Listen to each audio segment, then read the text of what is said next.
the chase and the hunt, and I set the pace when I'm running. I always take what I want and I always give it 100. Don't need a bank, no I'm funded. Play the game like it's nothing. I'm always thankful for something. Don't take for granted, stay humble. Now wake up! It's time to look at the enemy. Look in the mirror if he is no friend to me. It's not working out, maybe it's the chemistry. It's time to break up so I can make a better me. Better believe in your mind, cause it's everything. You can mold, shape, find almost anything. All it takes is some time and some clarity to find your identity. It's mind over everything.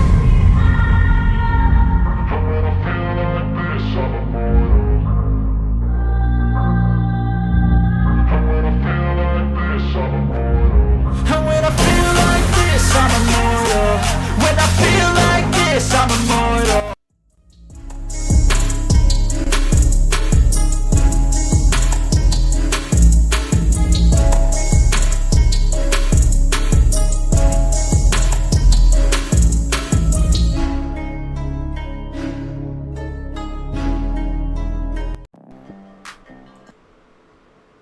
Wrong goddamn button. What up, what up, what up, what up, Spooky? Anybody else is going to join and hang out and chill. Clearly, after that last stream, travesty of a stream, my brain is just fried. I've been too busy this week, too much going on. I haven't taken much time to just chillax. So I'm going to do that tonight. I'm going to hope this game is going to play for me. It's a pretty big game. I just reinstalled it. I haven't played this game in forever, so I'm probably going to suck pretty badly at it. It's supposed to be pretty brand new. Big-ass patch just came out. It's supposed to be better. So I'm going to test it, see if it's worth it. Now, I'm a Civ fan, but Civ 7 has just sucked. And I've had it since it came out. I've only played it a little bit, like... You can see from, like, Augustus here is probably who I've played the most. Second would be Isabella. But I haven't really played this game much. Not too much experience with this game. I don't think I've ever actually beaten this game. I don't think I've ever gotten... I've made it to the modern era, but I've never played into the modern era. I usually get bored with the game by the modern era in this game. And usually in Civ 6 and most Civ games, the modern era is usually my favorite era because I can nuke shit. And while I know you can nuke stuff, this game doesn't go as long as previous games. I'm hoping that's something that they'll be changing. So I don't think you can use nukes for very long. But I figured it's worth giving a chance, and I need to do something to just reset my brain. I'm definitely, like, before I talk about that issue again, going to make sure I have my ducks in a row, right? Like, I knew it going into the stream, like, I should really, like, take an hour and really just write out my thoughts, what I'm thinking. But it really wasn't until, like, literally probably 10 minutes into that stream that I realized, yeah, my brain is pretty fried, and I'm going to sit here and smoke weed and make it worse. So it wasn't a very good idea. But I've been kind of itching to get back on and give my thoughts about it. And then when I do, I don't relay them well because my brain is fried. I've been very busy. I'm probably going to be very busy through the rest of the week. Which I cannot forget to set the stream up for the room. So yeah, I'm just going to chill. And hopefully you guys will enjoy chilling with me. Yeah, 2 streams in a day. It's been a couple days, and the last stream, like I'm like back and forth whether I just want to delete it or not, because it was really an unproductive stream, and the whole point of it was for it to be a very productive stream. Maybe like talk some sense to the madness, and all I did, I think, was contribute to the madness, my own madness. One thing I do want to address is like, yeah, I'm not shit in the community, so I don't plan on. Like, I'm not going to make no impact on this issue whatsoever. I'm just, like, interested in it. But, yeah, I'm back, Kent Hovind CPA. We're going to get our shit going again. I don't know how big it'll get. Again, I really give no fucks about any of that. I just want to kind of argue with people and then, you know, have my friends here and make some new friends along the way, because pretty much y'all are what I got, you and my daughter. So my first decision, so Alexander, and hopefully that's not as loud for you guys as it is for me. I turned it down a bit. This is the new leader that came with the new patch, and now we're supposed to be able to use the same Civ through the entire game if we want to, and I definitely want to try that out. Alexander here is a culture-based Civ. He's a military Civ, and I definitely want to fight war. There wasn't really a military path to victory in the game before, so now there is with this new patch. So I definitely want to test that out. I might win. I'm not gonna put it on a hard difficulty level, but I'll probably still fucking not even really make it to the future, to the modern era. We'll see. Hopefully the game surprises me. It is a beautiful game. It's a gorgeous game. Hopefully that'll relay well on the screen and my computer will run it well. Probably my favorite guy is Edward Teach here. He was the last time I played this game, it was so I could play him, and I played him a little bit. He's fun. It's just his little thing down here to where when you kill a ship, you conquer it and it becomes your ship. So it becomes very tedious micromanagement, but he's interesting gameplay.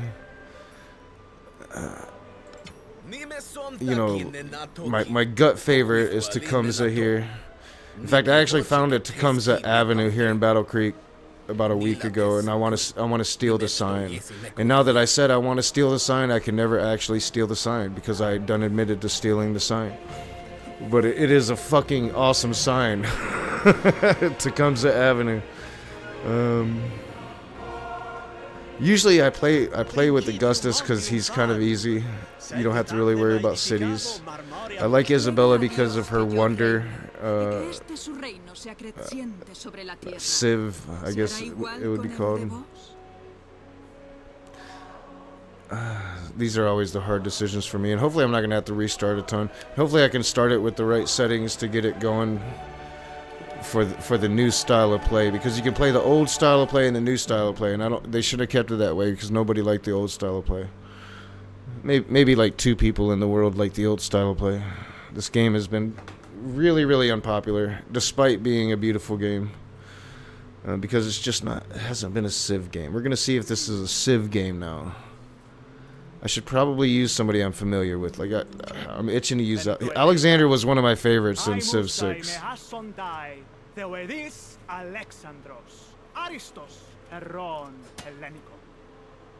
didn't understand a goddamn word, homie.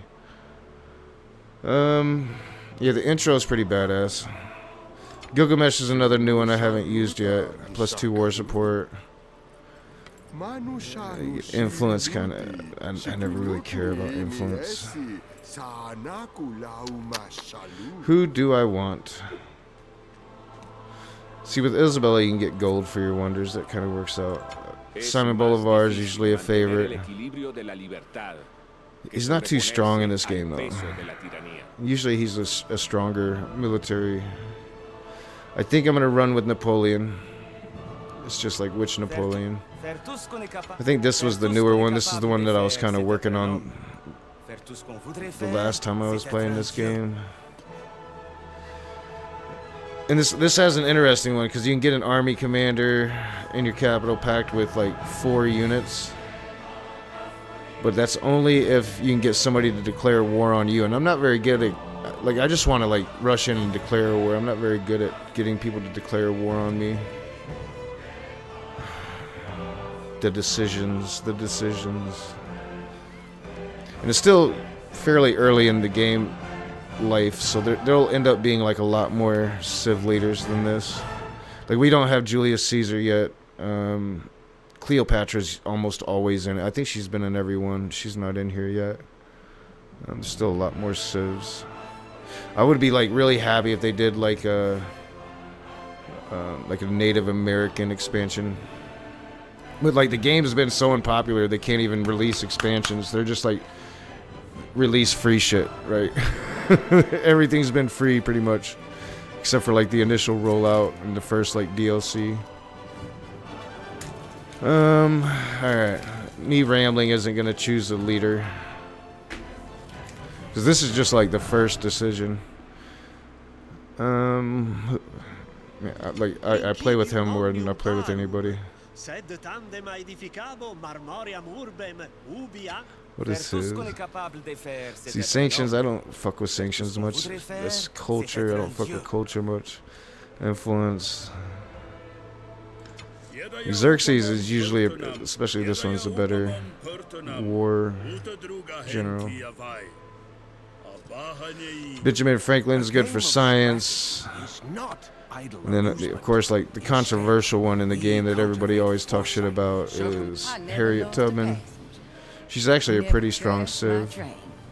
I haven't used her hardly at all, but she's pretty strong. Of course, the racists talk shit about her being in the game. She shouldn't be in the game.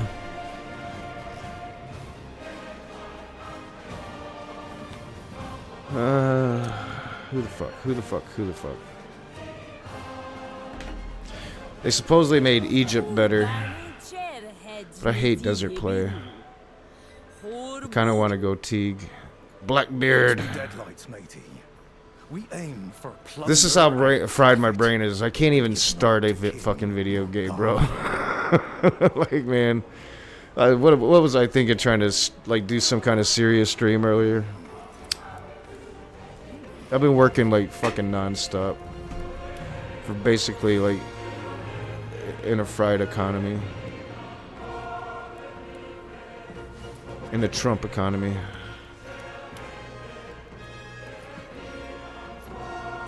You see, we've got Alexander, but we don't have a we need a Hannibal because we've got a Carthage, but we don't have like a Carthage civ leader. We should definitely have Hannibal up in this bitch. Hannibal at the gates. It was one of my favorite pieces of history I ever researched in my life was Hannibal. Fuck, who do I want to be? So like the thing about Alexander is you're gonna want to make lots of cities, and I've never been like a big city player, but I mean I kind of want to use them.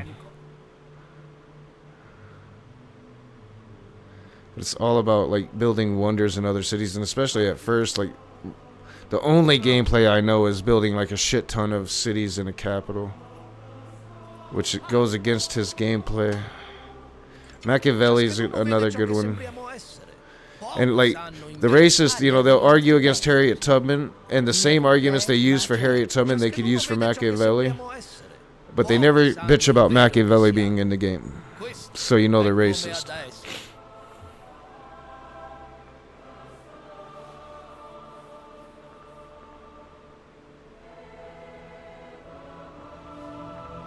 Fuck. I still haven't chosen the leader, man. Fuck it, we'll go Napoleon. I'm not very good at starting wars. So yeah, like highlighted civilizations, French Empire. So if it's got like this time tested, so that would like I think usually be in the modern era, but now you can get it and you can keep it through the entire fucking thing.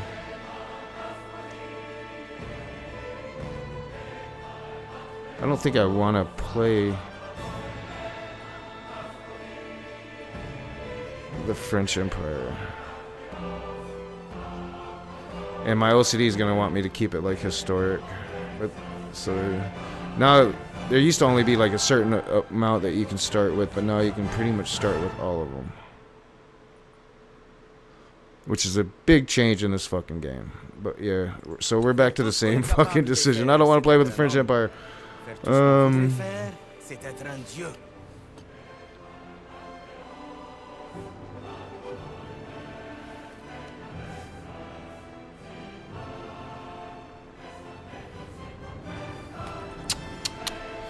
Yeah, fuck. We'll start with him. I'm just not going to start with the French Empire. I don't think. What do they got?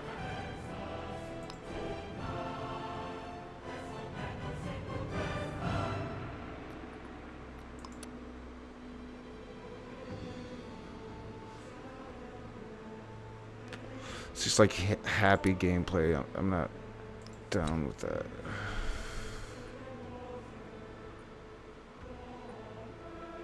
See, I don't know, like,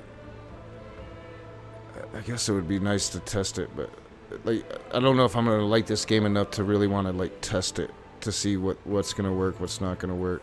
At least I don't know if I'm gonna like it enough yet. I have every faith in Firaxis that they will eventually get this game right. It's just they're taking their sweet ass time with it.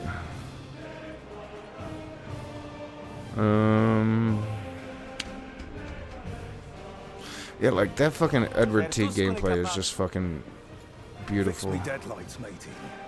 We aim for plunder and profit. And now you can actually start with the Republic of Pirates.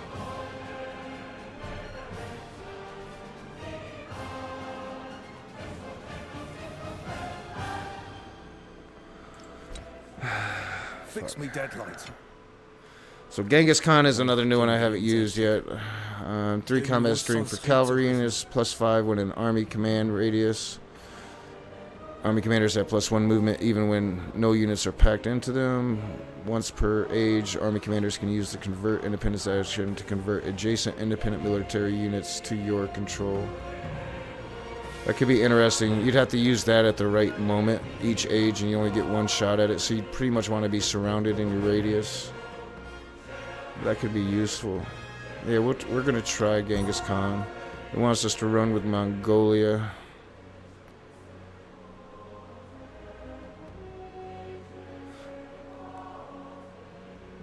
So, that's pretty strong.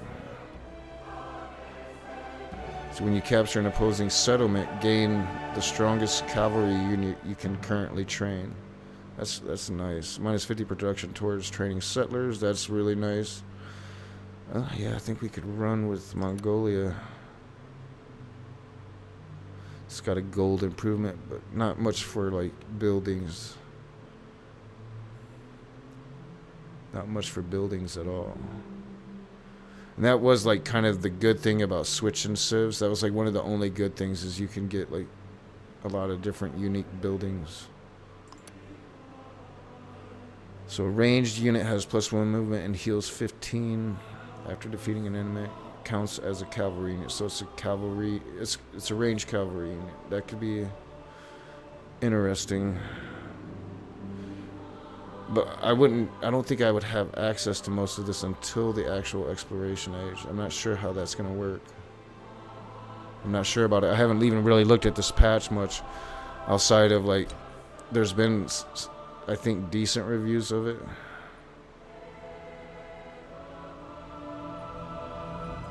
Yeah, I think we'll run with Mongolia. Fuck it.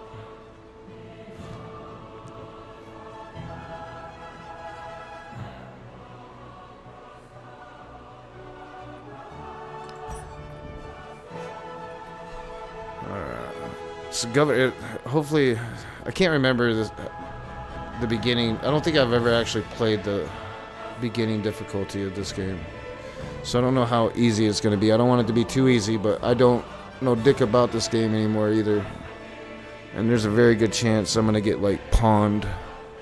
So yeah, I think we'll stay with that just for this first game. Aid transition continuity.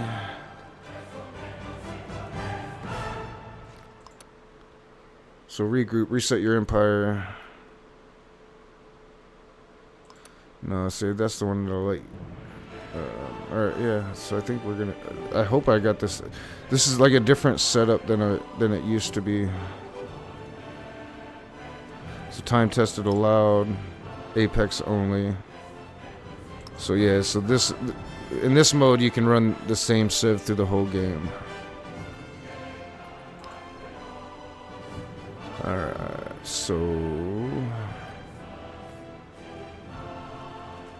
what do I do here? So yeah, I definitely want a standard game. Age length, I think I adjust that.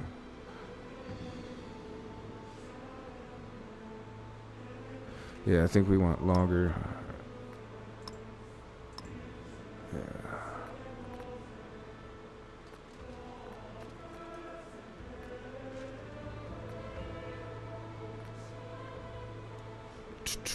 Alright. I don't. How big did I make this fucking map?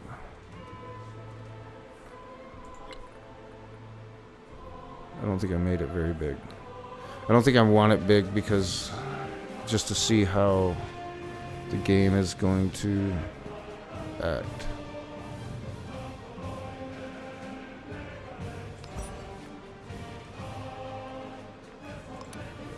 I don't want tiny, but do I? I don't want small.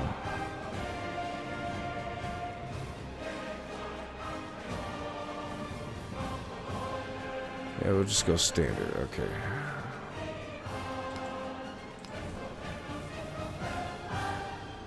Alright, I think we're good. Oh, this is a new screen. So what is this? Leader, civilization, age. Oh, all right. I need moment. Oh, this is way different than it used to be. All right, so I'm gonna want one of those, and then there should be.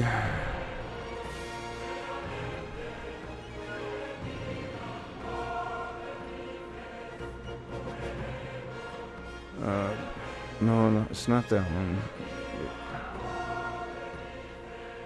Yeah, I think I want that one. That's gonna like help give my scouts more sight. Alright. So, and these are like you open these up, the more you use commanders, you get different ones. It's a whole different system than Civ's ever really ran before. I don't mind that system. Like, I don't mind them, but it becomes about like finding the right mismatch, and I always like to run with that one, so I don't really look for the right matches. But I'm going to be running war, so I'm going to probably want at least one military point. We should be good. Hopefully this thing is going to run nice and smooth. There's going to be no major lag. It is a new game, a big game. I know my computer usually, which it might just be the natural progress of the game, but like my computer likes to really be slow about transitioning ages. But again, that could just be, and my computer is older, but that could be a common problem. And hopefully at some point they're going to condense the game and make it a bit. Hit Napoleon. Yeah, this is Civ 7, Marty. We're gonna see if it's any good yet. It got a brand new big ass patch. We got Alexander the Great in the game now, and now we're supposed to be able to run one Civ the whole game. It's supposed to run a bit smoother. There's new victory pass. They got away. They've changed a lot of the systems, so I know nothing about any of this. I'm probably gonna suck. I'm probably gonna suck. And I mean, considering like I lost 2 games of Civ 6 in like 3 hours 2 weeks ago, however long ago it was now, I'm probably really gonna suck. It's probably why I haven't played a video game since then, because I'm still fucking salty about actually losing a Civ 6 game, and not just one, but 2 Civ 6 games.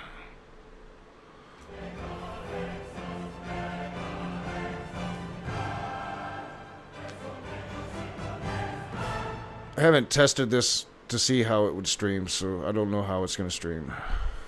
I know Baldur's Gate 3 did not stream well.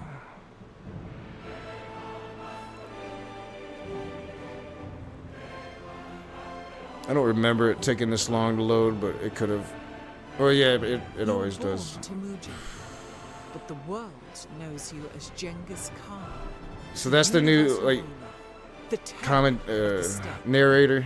At your word, the and she's just really unfortunate she follows Sean Bean, you know. I think it's what, Matilda Swanson. The world has gone soft. Let it know fear.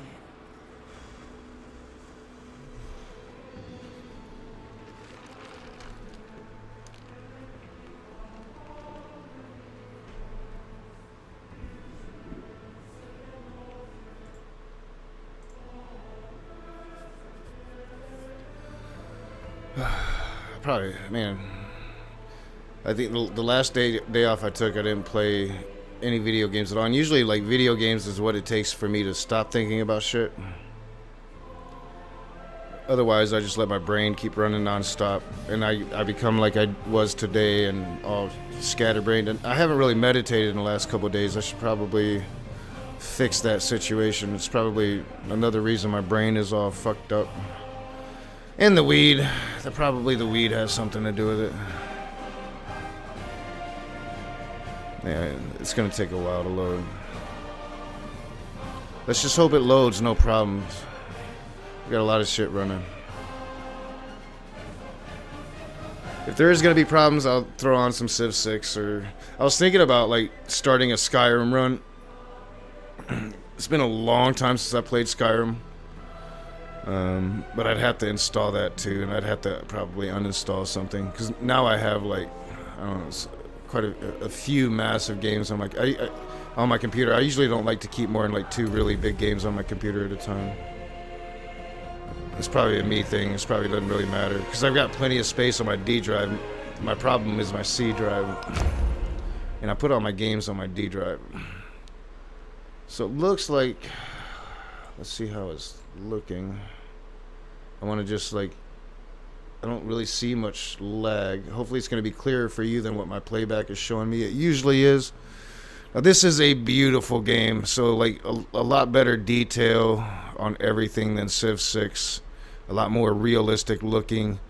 You can like rename, if I can remember how to do it. I'm not sure if you can. You probably can't your founder, but you can like rename your units and shit, especially your army commanders. Now you can rename your cities you couldn't before. Yeah, so, and it's all about, let me see if I can remember my buttons. There's different adjacencies in this game, and I don't quite remember them. And it's about fresh water is like hugely important. I'm gonna have to remember how to do all this, because everything's different than Civ 6, and I've been playing Civ 6, so we want settler right there. So yeah, we're gonna be on water. That's gonna be important, not so much in the antiquity age, although it can become important in antiquity, but in the other 2 ages, that will really become a problem if you're not on fresh water. Coastal cities can usually always be decent. I like to try to have in Civ 7, if you can, as many spaces around your capital as to build, because it's gonna all be adjacency bonuses. So I think this is gonna be a good spot. Now there's gonna be like a lot of stuff I'm unfamiliar with, like mangoes there. I don't remember them being in the game.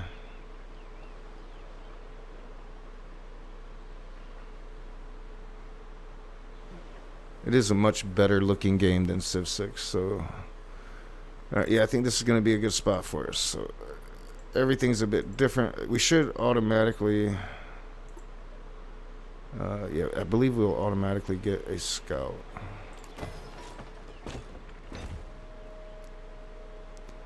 It always takes a while, at least for my computer. Or yeah, you automatically get like, this first one is pretty much a gimme. I think we want, yeah, we definitely want the scout. I don't know if having the warrior there as an option is new. I don't remember having a warrior there as an option. The world came into being bathed in nectar, bathed in love.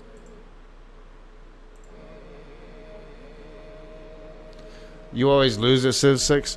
See, I usually only lose at Civ 6 if I'm going for military victory and I got all the other victory pass on. I hardly ever lose at Civ 6 anymore, unless I'm playing like on deity level, and I don't give a fuck what content creators say. They only show you their wins, because deity is hard as fuck.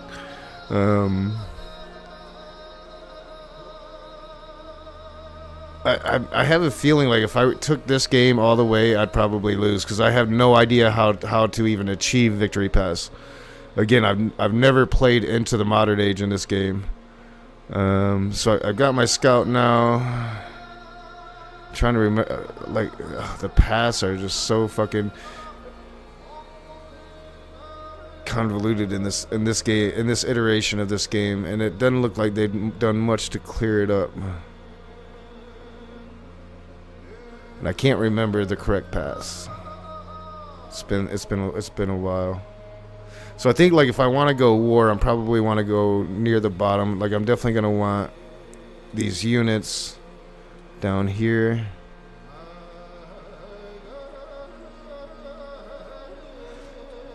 Of course, writing is always science. I think we're gonna go animal husbandry. Can I? Yeah, in this game you can only do like, or it won't let you do like the shift thing that Civ 6 would let you do. It's kind of weird.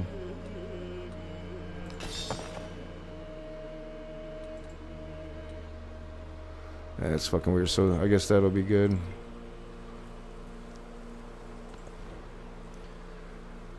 Now, like the buildings are gonna look so much better. The thing that I thought they would have added by now, the thing that I think the game needs more, just for me, on an aesthetic level, is people. Right? Like I want to see people walking around, and you don't get that. And like they need to add that. That's some bullshit. Now Civ 6 didn't have that, but you're dealing with much better graphics than Civ 6.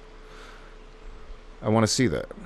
All right, so it's like that's the thing about Manor Lords that I really like is you see all the fucking people walking around and shit. It's fucking awesome. And like Civ 7 could like definitely incorporate some of that gameplay in to make it more interesting, I think. All right, so this is gonna be like our first construction, like our production use. I'm not sure how important the granary is in the game yet. Like at some points it's been like vitally, like you build that quickly. Other points it's like you don't fucking need it at all. For most of the points in this game so far up to this point that I've played it anyway, that food hasn't been necessarily too important. I don't know why my icons aren't up. So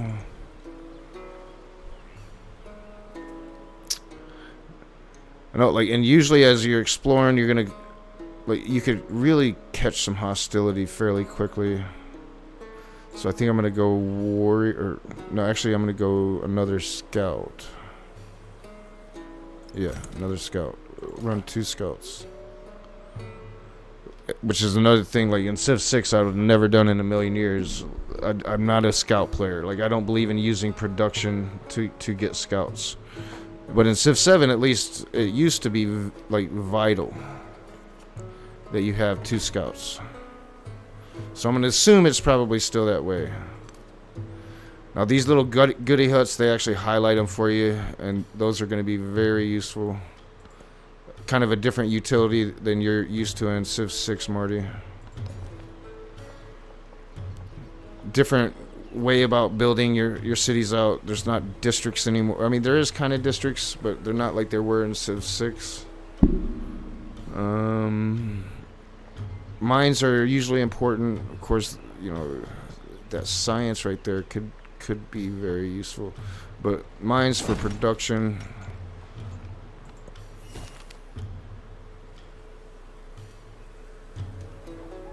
And I told y'all I'd be weak if I can find them. I was like, I'm gonna quit smoking weed. This is my last joint. Yeah, that didn't last long. I'm weak. But it's like my last little fucking piece of enjoyment is this marijuana here.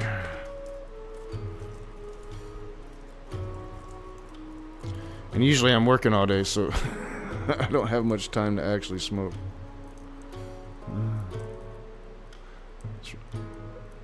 And I'm like super tired today. I don't know why I've been tired. I had to wake up like and take my daughter to the doctor this morning, but like I woke up later than I usually wake up anyway. So I don't know why I'm so tired. Alright, so like yeah, these goody huts, they provide different shit than Civ 6 did. This is gonna give us science. That could be useful.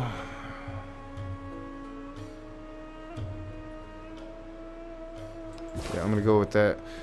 Really want to try to like get that culture going as fast as possible. Like anytime you can get some culture from a goody hut, you want to try to follow that. So yeah, this is new. This is part of the new patch too. So this is something Civ 6 had, was advisors. I think I just always had them turned off. We'll go military advisor. And it sounds like by controlling the most settlements, so if it's the most settlements, then that's like really seems like an easy military victory path compared to Civ 6, because Civ 6 you had to have every capital, and that was a bitch. I mean, that's a bitch. That made that victory. That's why I always played like domination victory paths, especially like on the higher levels.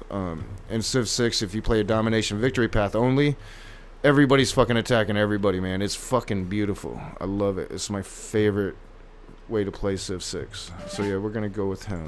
The caged bird. So, and yeah, I did get that extra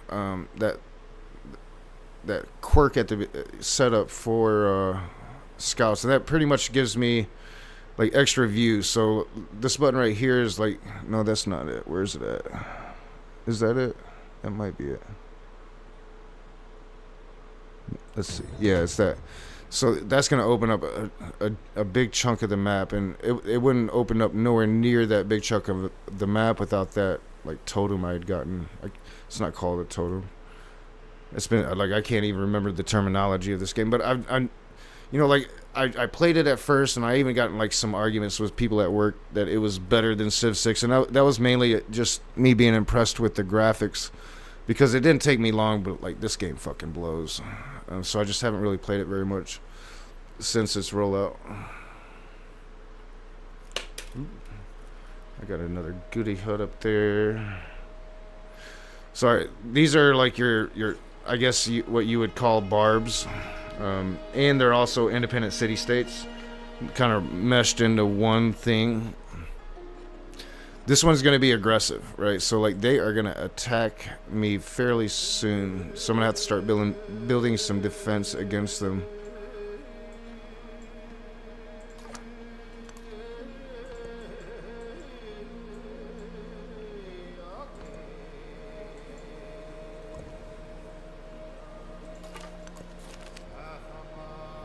So yeah, I'm always going to take the culture there.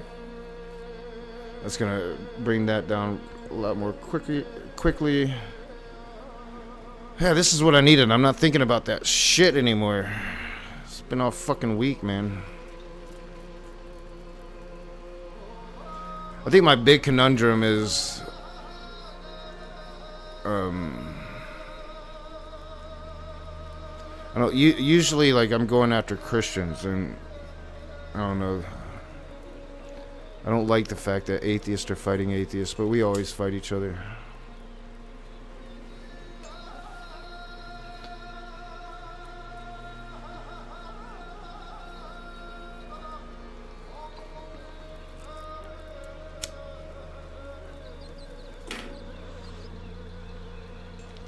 Yeah, well, and that's what I'm hoping is better, Marty, is the gameplay is hopefully going to be a little more interesting this time. Yeah, the graphics are fucking awesome. Especially like once you start building the cities up. Like the buildings look really cool. I mean, your cities can be fucking just massive things by the time you get well into the game. So yeah, Salt Pit's going to be important. I'm going to really need, so, and that's the conundrum. It is like very interesting at the beginning of the game, especially because like once you get production, these problems grow less, and if these problems didn't, I think if you had kind of these problems through the whole game, it'd make it more interesting. But it's like going with production over, because if you go with production, you know, if I get the Salt Pit down, it's gonna make getting these warriors quicker. It's gonna make getting settlers quicker. But if it could be any moment now these motherfuckers start coming down. Right, like, so this is a military barb over here, and they're going to be very aggressive. In fact, I'm not even really, I mean, I might try to go for them. Let's see, Because like you can try to take control of them. It might be very military might be useful for this for what I'm trying to do in this game. But I'm gonna need 170 influence to even really do it. So it's gonna take a while. And then it takes a while. So until I befriend them, they're gonna be attacking the fuck out of me. So I'm gonna like and it'll be game over like real quick. I think I'm gonna go with a little bit of production. So what was my path here? So let me think. Let me look. No, it's not where I'm at. Right here. So I think I already got production on the saw pit.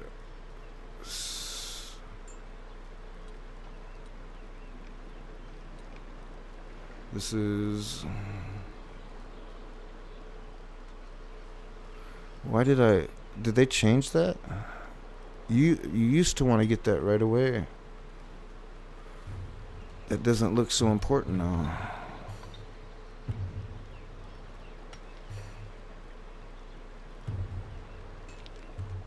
Yeah, I think that used to add production to something. That's like a different thing in this game as well, is like they've got specialties on your text.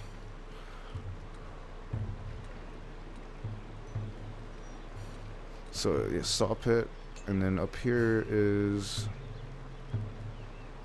they really changed it, so things are different than what a little bit I'm used to. That used to add more production to something early. But yeah, I think I'm gonna go saw pit. We'll do the saw pit. So with this, like, I've already got something here. I'm gonna end up having to move that because that's, what is it? I can't remember my adjacencies. But something's gonna be like adjacent to mountains. I think it's gonna be like my culture buildings. Definitely don't want it over here. There's more mountains there. Pretty much mountains everywhere.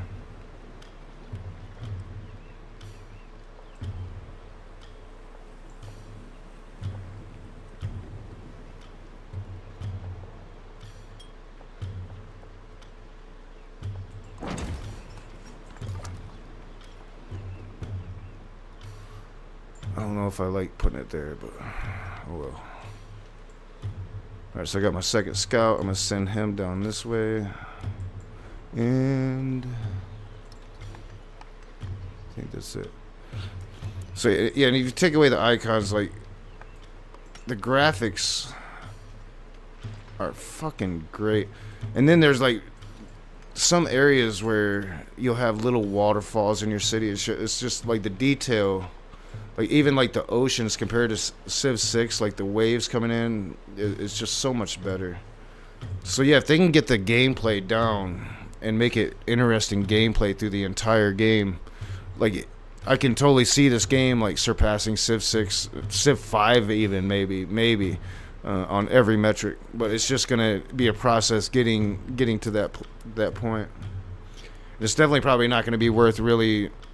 I would say it's probably we'll see how this update is and how interesting it is, but up until this point it hasn't really been worth the money, you know, like the $70 I think it was.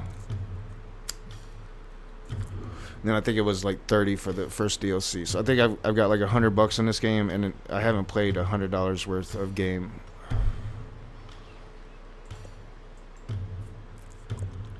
I protect thee with this flame, and I drive away the foe and the sand from the... Yeah, she is just no Sean Bean. You know, just not with the voice anyway. Alright, so this is like the city growing and shit. So I made a mine the last time. Now, you know, like, do I want to go food? Do I want to keep trying to go production? Usually early game, and for most games, production is key. For most Civ games, production is king. Usually you want to, and you're also gonna be like wanting to try to get to your resources, especially like if they're gonna be productive. So like this is gonna be a productive resource, and then out here, which that's where I was going anyway, because I want to get to here, and then out here this camel, right? No, it's a llama. All right, so like camels give you like extra slots on your city. Camels are vital, and I haven't seen a camel. So llamas must be new. I don't remember llamas. +1 production. So I mean that's gonna be banger. Production is always good. I don't see camels, and you want to see camels. I don't see no fucking camels. All right. At least you used to want to see camels. It might be different now. I don't know.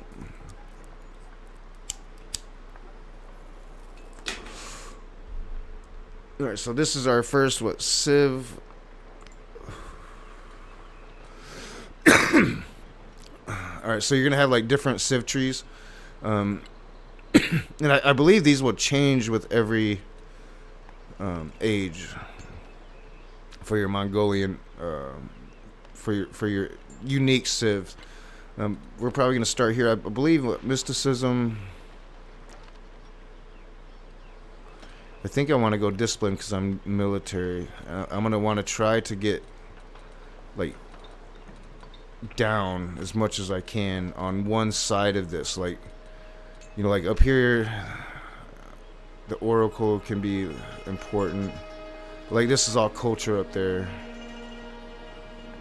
and if I'm going military, I'm gonna want to come down this path down here. So we're gonna go discipline.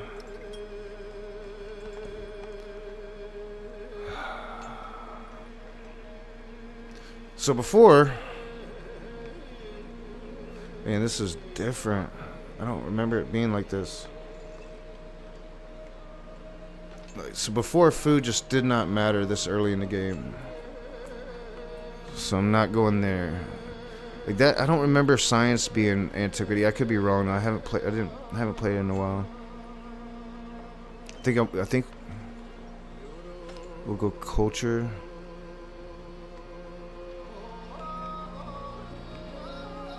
Or science. And plus, the production towards training infantry units could be vital. I think we'll go despotism. Oh, what the fuck is this? Overview policies. Yeah, this wasn't here before. This is new.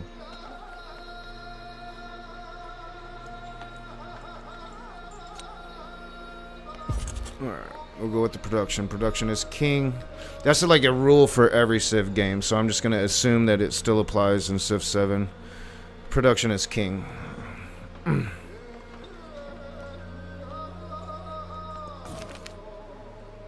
This is why I have to have my glasses on, because it makes you read shit. And it hurts my ears especially much when my glasses are on with these headphones. Yeah, it is kind of a mess. They've made some improvements to it, but it is kind of a mess. And I don't like the fact that I can't really map out what I want to do like you can in Civ 6. And hopefully that's going to be something they're going to change. They are slowly implementing like the things that worked in Civ 6. It's just been a slow implementation. So worker files a complaint about stolen goods. The accused thief, however, claims to have found the tools discarded in public place. Does that not make them unowned? Order the tools returned. Finders keepers. So plus 50 hat. I'm gonna go with the gold.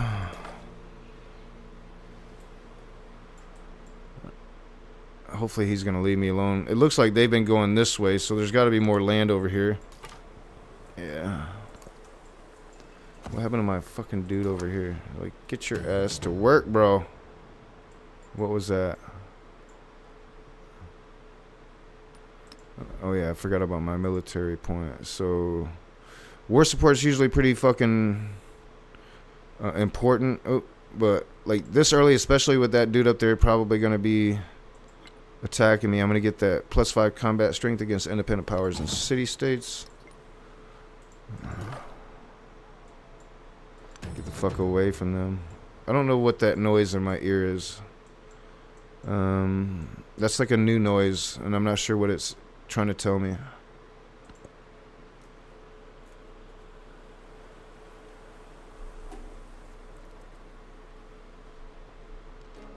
Yeah, and there's a lot more to the trees, Marty, and I don't know if I like that. Like, usually simple is better.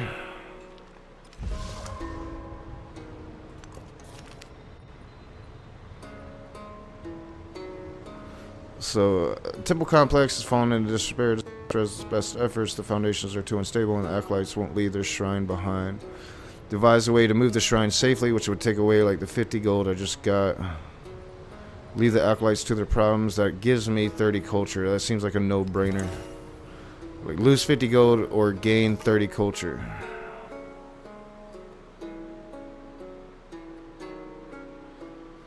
Shit, I might almost take him, Marty. Like, I'm planning on like buying a really good pair of headphones, or like a really good set of ear. I guess the only name I know from would be like earbuds, but like just like a really good set. I just haven't. It's like finding the time to actually go to the fucking store. You know, like. I just don't have much time, and when I do find time, I want to like be doing something here. Like I got so much to do here now that I've been lacking, right? Like I've got something to do now. Like I've got videos, and I want to make them better videos, you know. Like, but I want to be pumping out videos for the, you know, because the algorithm's never going to start working for me unless I'm putting out content. But I want to, you know, like be able to, you know, I just got so much here to do now that like when I'm not working, I don't want to be in, like going to a store. Like I don't even want to go to the fucking gas station if I can avoid it. You know, like I want to fit that into the time when I'm working.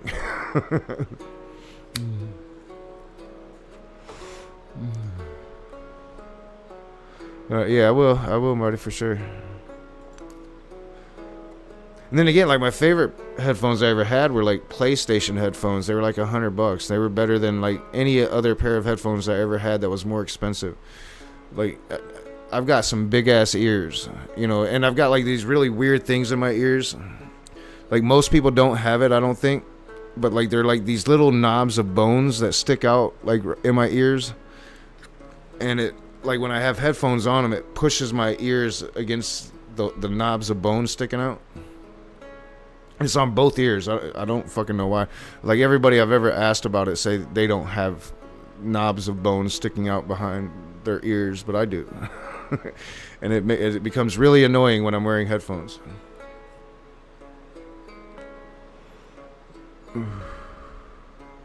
What am I doing? Oh yeah. Another thing I don't like about the game is like you know, moving to the next turn doesn't feel significant, right? Like you don't see a lot of action going on.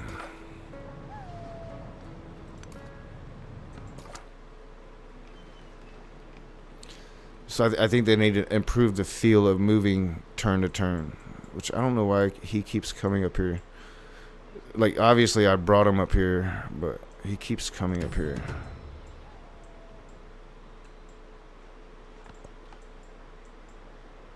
I don't want him up there.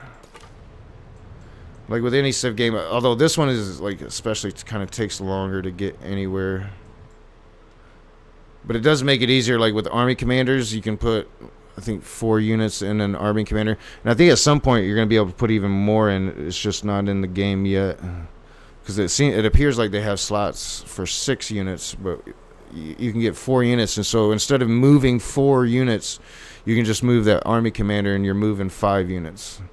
So like way better micromanagement, you know, it's supposed to solve the micromanagement in the modern age. I definitely like the war system better, but there was no war path to victory before, so it was kind of like pointless.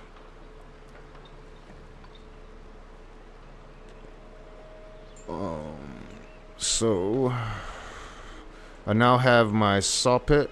See, and I want to see like little people work in the saw pit, right? Like maybe just like 2 or 3 of them, but some kind of movement in there, you know, like some kind of movement in there is what I want to see. Because right now, and it's just going to become a bigger and bigger dead city, right? But I think eventually we'll probably get little peoples walking around and shit. At least I fucking hope so.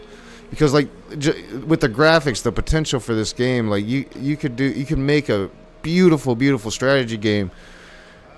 And you know, ideally you would do it at rollout, but you know, beggars can't be choosers. So I think definitely now I'm going to start thinking about like man, it just seems like I can get a chariot awfully early. But I'm gonna go warrior.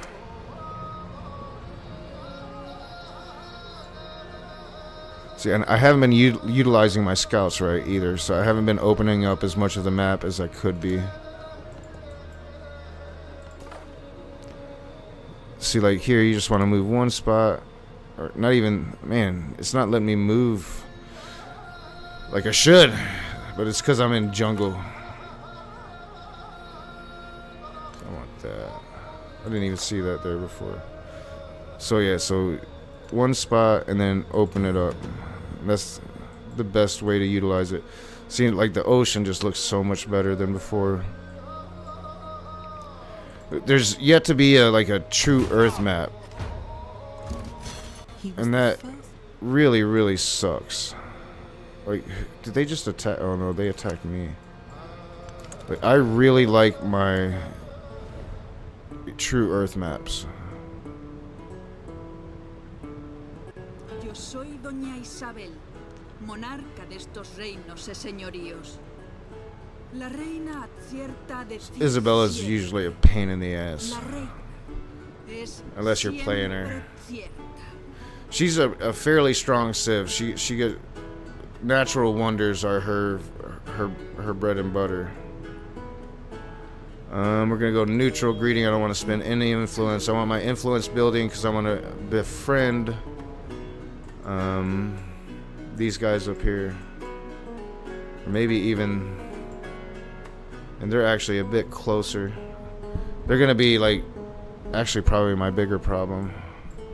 And I'm not gonna want to befriend both of them. So I'm gonna have to fight one of them.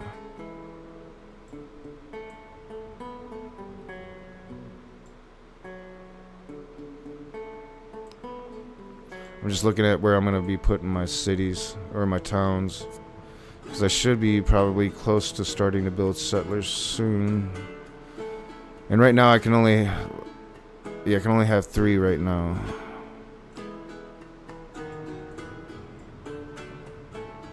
See, like they take away each of these independent barb states are gonna be taking away like so much settleable land.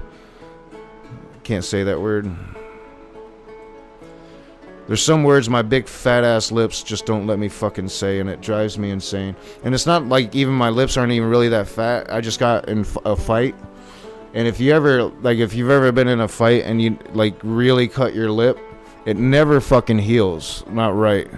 And so I got this big ass scar on my bottom lip that just makes, and my lips are like juicy, right? Like they're not like thin white boy lips. I got some juicy lips to begin with, but that fucking thing from the fight, like when I was like 16 years old, just makes some words impossible.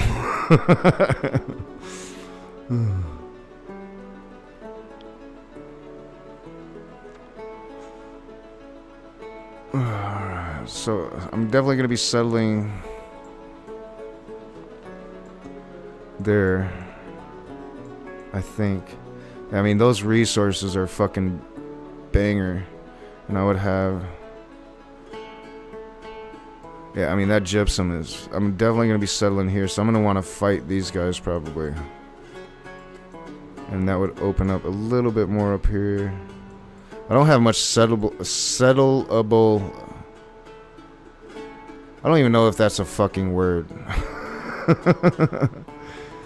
Well, yeah, and I don't know, like, they were trying to do a thing that was going to be like Mankind. I don't know if you ever played Mankind, Marty, but it was a decent attempt at another type of strategy game like this. And they were trying to incorporate like what worked for Mankind into their game, and they ended up changing too much about Civ in the process. And they didn't come out with like a cohesive strategy game. And hopefully that'll be a little different this time. We're gonna find out. Like a lot of people are saying this patch has been like a game changer. A lot of people are saying that. People I trust, like Ursa Ryan, he seems to really be impressed with it, and he's like probably the person I trust most when it comes to Civ. Yeah, I just not much really to work with where I'm starting here. And like for real, like I'm not even sure like what I mean, this is a really snaky fucking continent, and that's one of the things they were supposed to be getting rid of or fixing and improving. I don't like snaky ass especially like I'm gonna have like a lot of cavalry units and shit. I don't want a snaky ass continent. I want like land. I'm kind of regretting this Civ. Like with this right here, with what I'm working with, I want Blackbeard. I want fucking Blackbeard.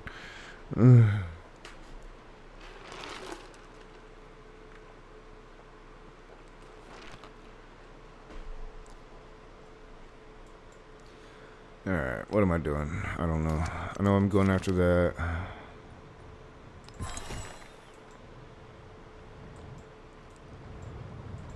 See, there's just not shit to explore over here. Yeah, I can get to that. Alright.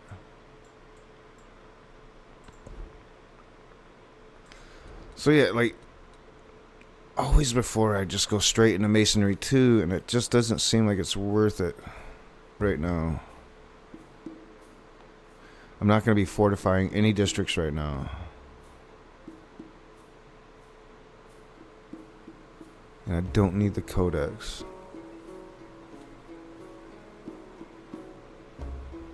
I don't understand. Alright, we're gonna go pottery. Yeah, that bothers my OCD because that changes like the way I play the game, and which is like a good thing. I just gotta learn how to play it differently. Yeah, I am doing military right now too, but I'm gonna be doing settlers soon.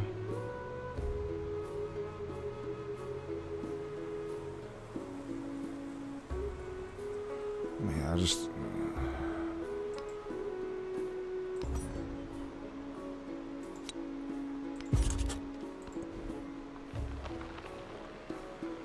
Alright, so the monument is important, but in a different way than Civ 6. It is going to help with culture, so, but I'm not going to go into it right away.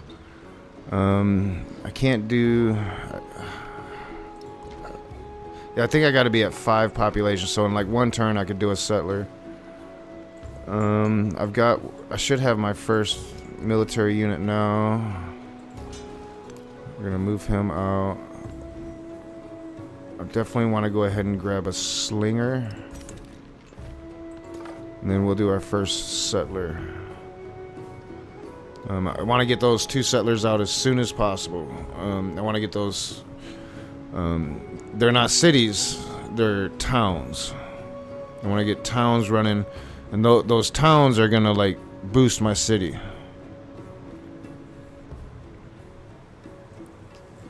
Yeah, this fucker's in my... Yeah, he doesn't like me being right there.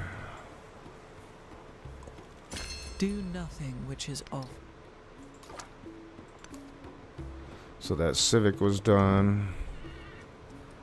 2 men. Seeing his people gather around a campfire, Genghis Khan is reminded that he must always be 2 men. One is a shepherd nurturing life, the other a blacksmith forging instruments of death. That's kind of stupid. Have 4 camps. Have a commander with 3 promotions. Watch the fire a while. I don't know, 4 camps. What is... I can't remember what a camp is in this game. Is that like... Because in the last game that would have been like deer. That might be like those sheep. It could be llama, camels. 3 promotions might be tough.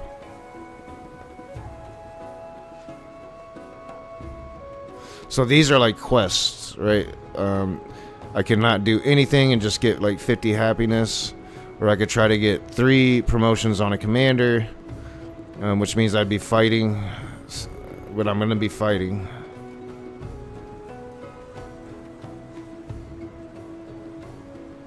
And if I get 3 promotions, that's gonna give me 2 warriors. That's gonna give me food on camp. Yeah, we're gonna go light the forge there. So I definitely want to get into using my resources. So we clicked on that mango. So now that mango camp is going. I want to see people working that mango camp. You know, like I really want to see people working that mango camp. That's just like my OCD. Like, yeah, like if you're gonna spend all your money on graphics, spend like I don't know, another 50 grand, and put some little men's in my tiles. It should be a no-brainer.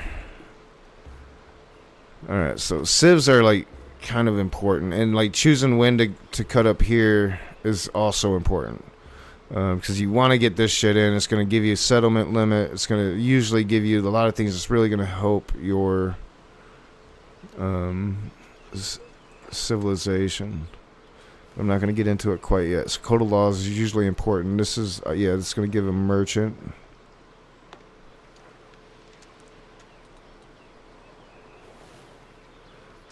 Gate of all nations is important too, bro. Especially if you want to fight war, that could be like really important. And I'm gonna have to get on building wonders soon. Which I don't even know like if wonders are as important as they used to be. Let me look at that. So yes, this is all different now. So if I'm like really. And before, like, I would try to be getting everything.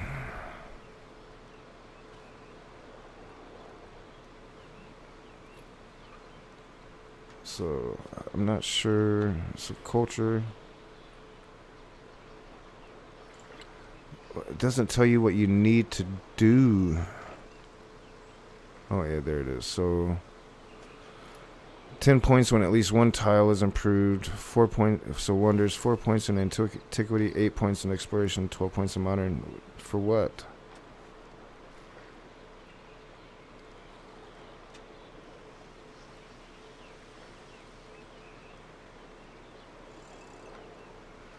I don't know what a point is.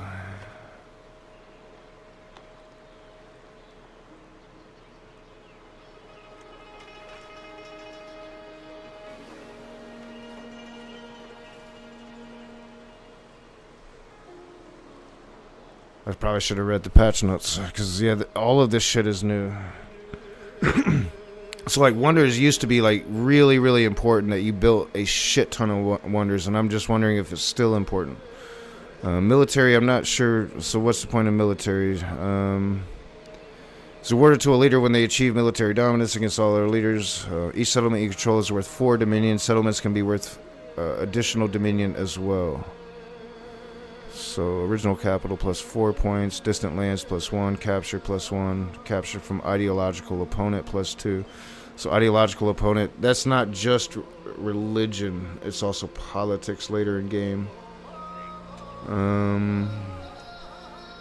Alright, really answered none of the questions I had, so, which has also been a problem of Civ, is they don't really have built-in answers to your questions like most Civ games have.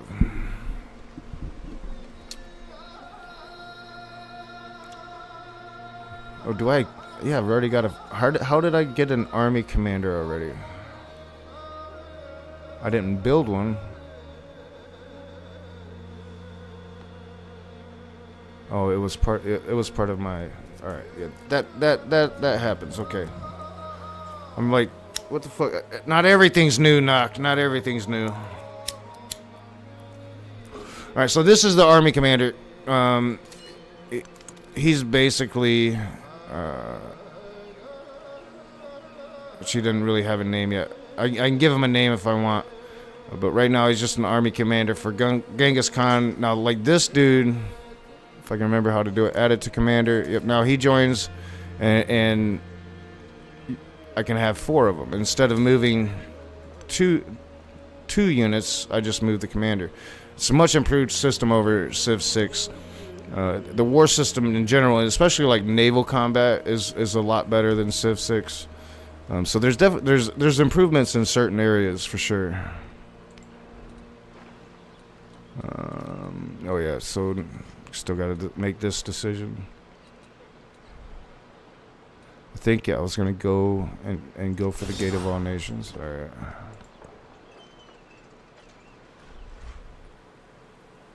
Ooh, that's fucking. I think I'm gonna replace my culture.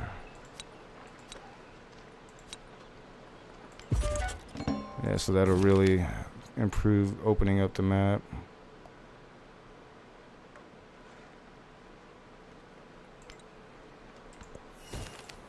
Now, yeah, I should go for, what am I building? Oh yeah, my slinger. Gotta start building settlers.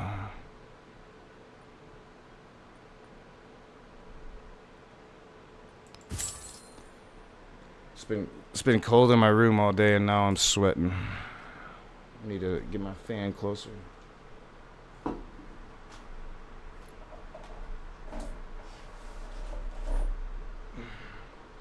It's like finally cooled down a little bit in Michigan, but I expect when it gets hot, it's gonna get fucking hot.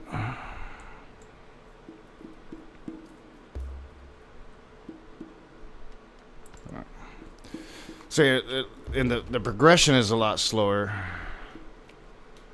Yeah, I didn't really like Mankind very much either.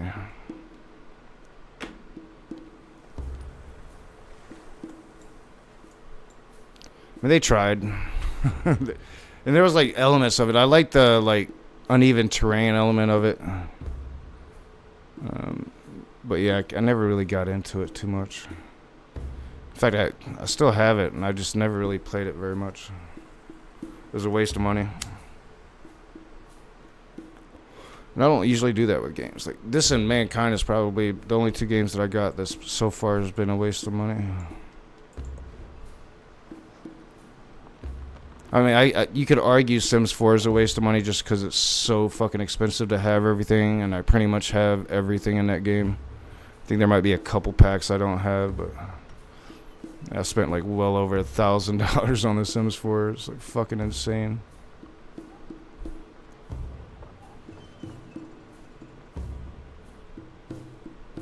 I don't really even play. I don't play games very much anymore, so it's not even really worth buying them.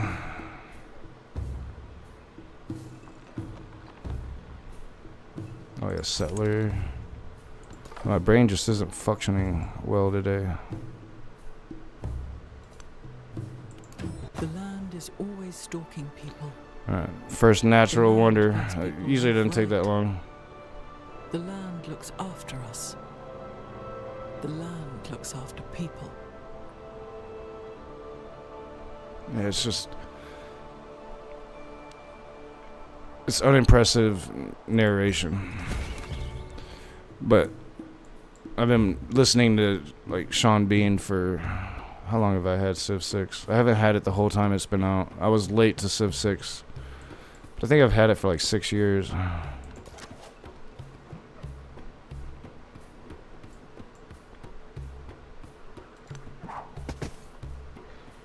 Alright, so these are my slingers. They're generally like fairly strong at the beginning of the game. And they'll become archers, kind of like Civ 6. Yeah, like the graphics are just so much better. And that is one detail I do like is like they add the individual cultural identity to the units.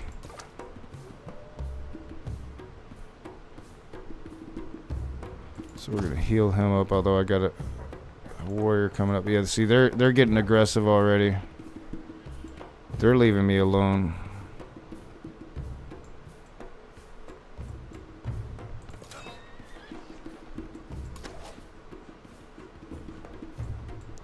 So I'm probably gonna keep him there because he's gonna come up here. I think my scout's like fucked.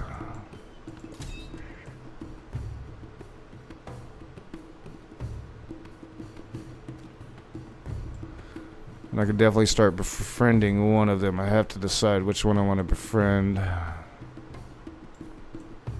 So I think I'm going to fight him because I'm going to want to I'm not going to be able to expand very far.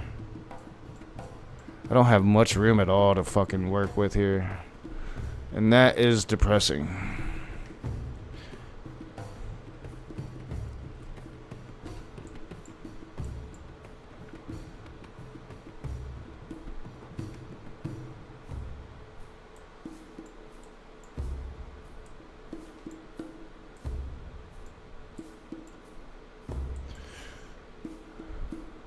Alright, so I think I'm gonna camp him.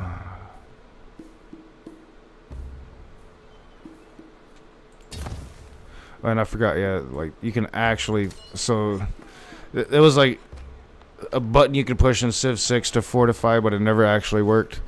It actually does work in this time. So yeah, so fortification is gonna work differently in this game than in Civ 6. So I gotta remember that. I forgot about that. And I definitely am gonna keep him there. So yeah, I think my scout is fucked. I don't think there's any escaping it.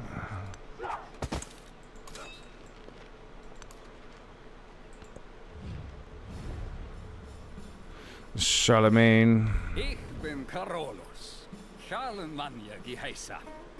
Managü andere walden mit Sverdo. Ich aber walder durch Gottes Gnaden samt Sverta. You know, it's funny, like in Civ 6, everybody bitched about how cartoony the Civs were. And now in Civ 7, everybody bitches about how realistic looking the Civs are. It's like, you can never fucking win. I like the realistic look over the cartoon look. But I could be reaching for likes in Civ 7, because like there's not much really to like about the game. Like right now, I don't like my position. I don't like my starting area. I want to start the game over. I mean, and I might, because like it's working well. So it could be one of those types of starting over nights. Like it's working well on the playback. I thought it would lag like really, really bad.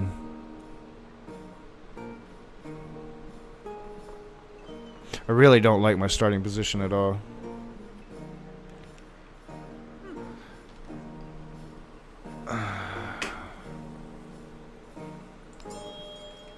Like at all. Like it really, really fucking sucks.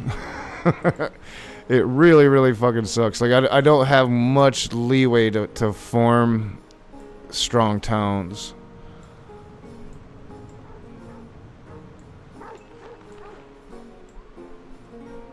And I'm wondering if I think I chose the wrong map.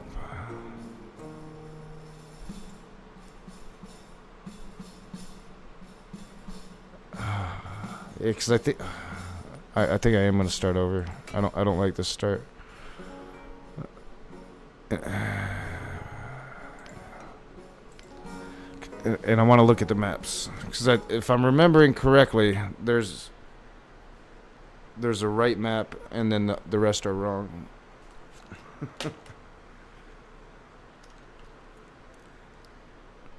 It's not like Civ 6. The maps need a lot of work. But there is supposed to be one that's good now. Let me see. New game. I don't think I'm gonna use Genghis Khan. I'm gonna use somebody I'm used to.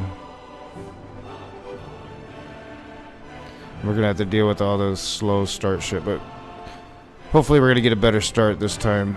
I did not like the way it's starting, and the slow play kind of throws me off too. I don't like it. I don't like the slow play of it. I'm not gonna take forever deciding this time. I'm gonna run with Isabella. I know her. I'm used to her. I don't really like Spain, actually. No, I don't.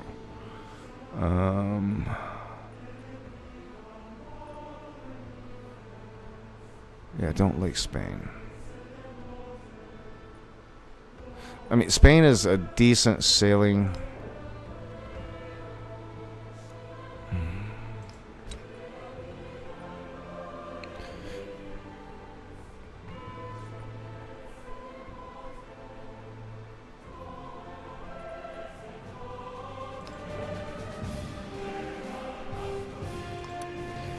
See, like, I don't think I can get those until Exploration Age.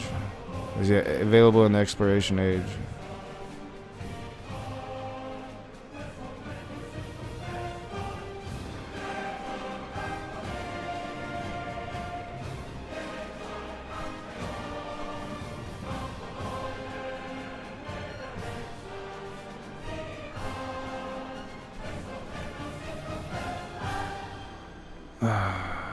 See, all this new shit I don't understand at all. Like, so in that last game, I was running Mongolia, and they were Exploration Age Civ, and I didn't grab anything. Like, I think I was supposed to grab something from another Civ during that first age. And that's the things that I have no idea about because it's all brand new. I don't know how to do it. I know, like, I've always been like unimpressed with Spain even in the Exploration Age. Plega a Dios que yo reine. So Fix me now, deadlines, matey. We aim for plunder and profit. so like if I went him, I'd want to start down here with Axe. Who was it?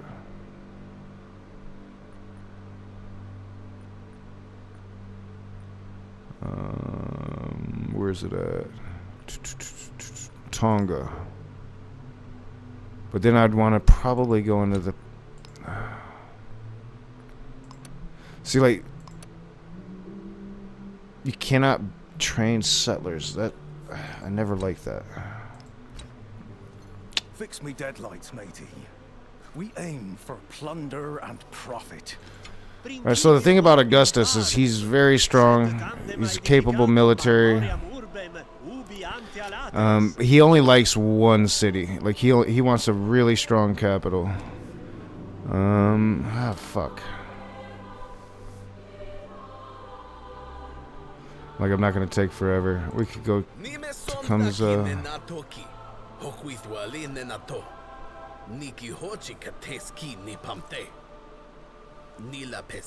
See, that's new. Independent powers start friendly with you.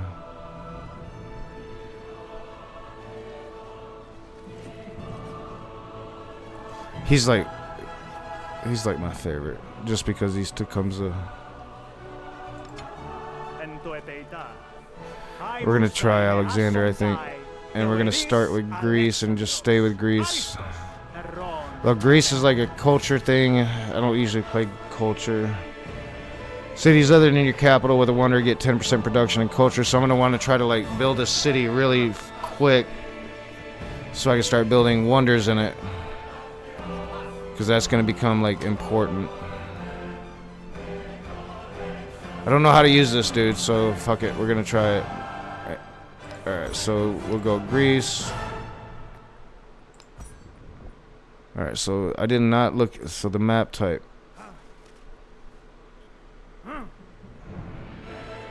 See, I did continents and islands the last time, and that's wrong. Right? Continents plus. That's right. I'm pretty sure. At least if it still is. That, like, I remember when I played the last time, they did a lot of map work. And that was the map work. The continents plus. So I'm pretty sure like that should take care of that snakiness. Should be a better continent if I'm remembering correctly. Alright, yeah, I think that was a blunder. Not changing the map. So, and then where's it at? Long. Age length. Long.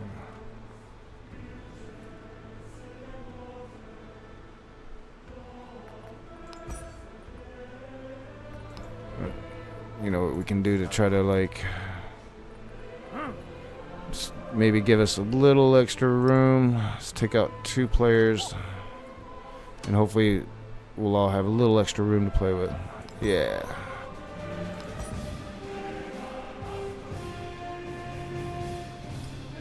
See, like this screen is just like way different. So, like I'm planning running military. Yeah, we'll take one of them, and then I like this one down here. No, not that one. That one. All right. Do this again the right way. This better be a better continent, but I'm pretty sure I'm right about that. The Continents Plus was their fix, and all of them are supposed to be fixed. But the Continents Plus is going to hopefully avoid that snakiness in the continents. You really want, and it shouldn't just be 2 big continents. It should be like 3 or 4, Sing Muse, the king of the world, you know, the hero medium-sized of Hellas, continents. son of Zeus and Ammon, from the hills of Macedonia to the edges of Oceanus, your name will mark the bounds of civilization. So like one of his Take the reins, Alexander. attributes Lead the is really charge interesting. and fulfill your fate. It's like when you capture a town, so towns converted into cities get renamed after Alexander. That was like a thing he did, like naming cities after himself. So that's pretty interesting. We'll see how that translates. But I usually don't like playing like culture games. Even in Civ 6, I was never a fan. Like culture was like the easiest victory path, and sometimes if you kept on the culture path, like you would hit a culture victory, not even trying to do it.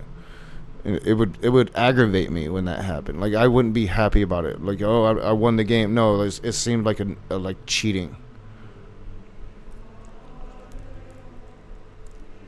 But that was before I was getting beat 2 times in like 3 hours. I'd probably take a culture victory now in Civ 6 just to like rebuild my self-esteem. See, you always go for culture. See, I always go for dominance. Like I always go for dominance in almost every Civ game that I play. And it's almost always an impossible endeavor because I play with like 16 Civs.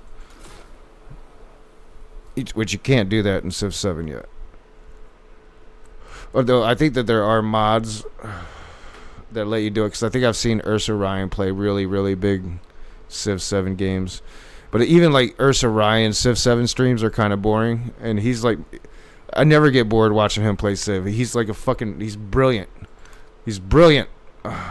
See, I just did like a cardinal mistake.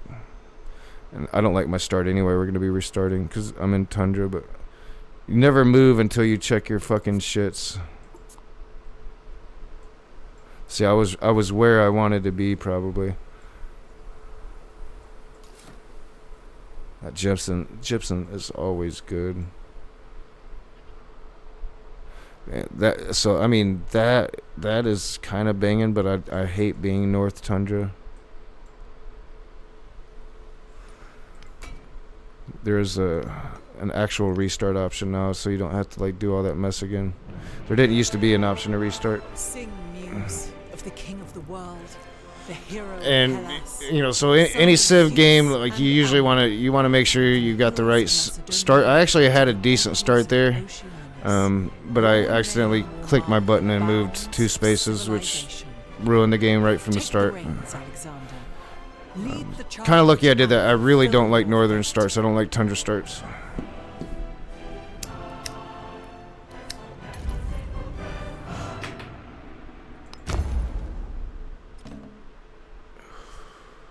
Alright, that's another change, Marty. So that's a navigable river.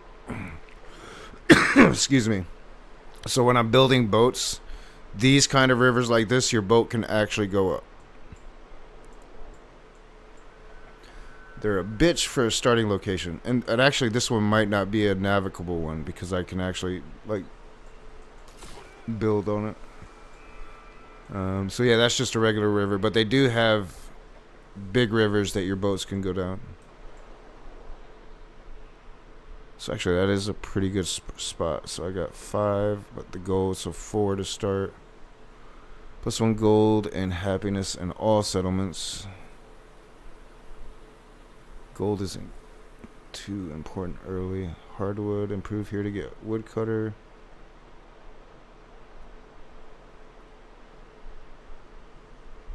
I don't know what that means. Improve here to get woodcutter.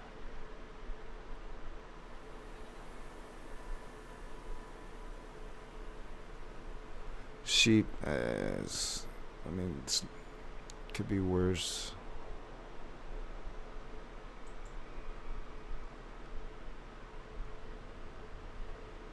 It's not bad. It's not great, but it's not bad. Like, that's kind of useless right there.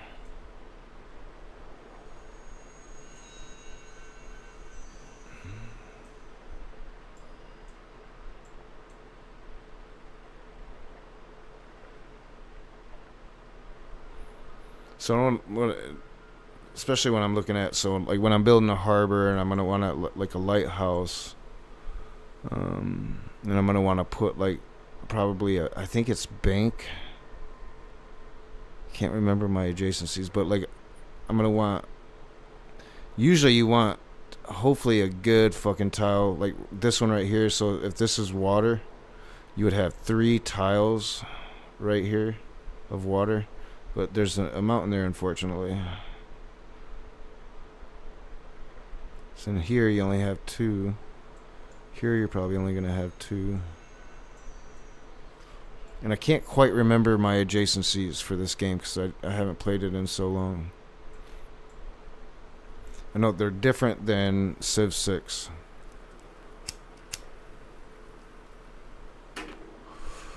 I guess this is...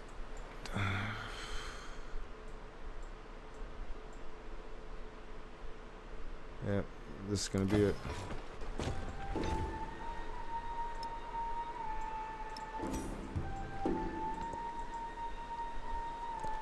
The radiance.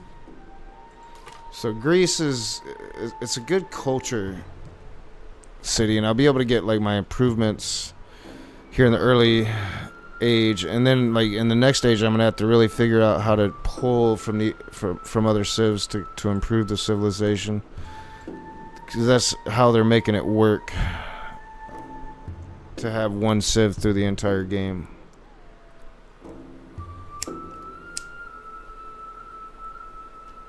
This fucking joint is pissing me off having to relight it every goddamn time. I'm not even gonna fucking lie. Animal husbandry. So because we have access to water, we can do the fishing quay right away. I'm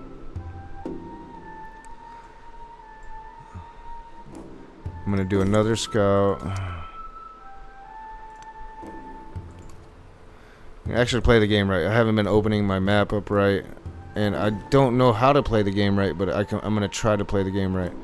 Go ahead and take the gold there. That's gonna just give us a little bit of extra gold each turn. We're gonna go military advisor.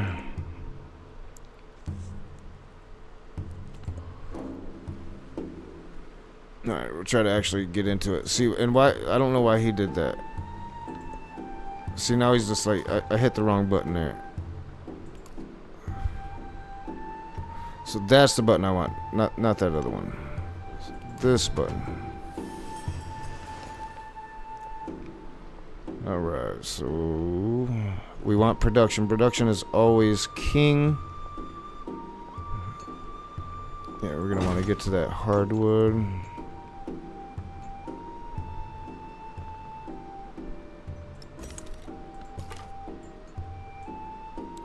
So I got, he's going that way.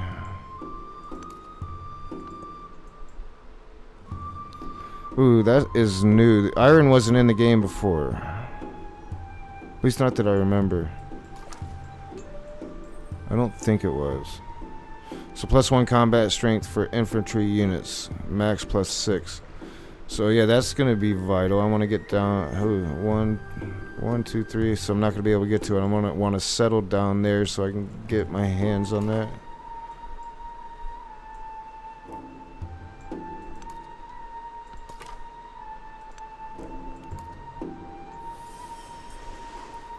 And so I'm gonna want to put like a fishing town down here. That's gonna be a really good fishing town, actually, with that jade.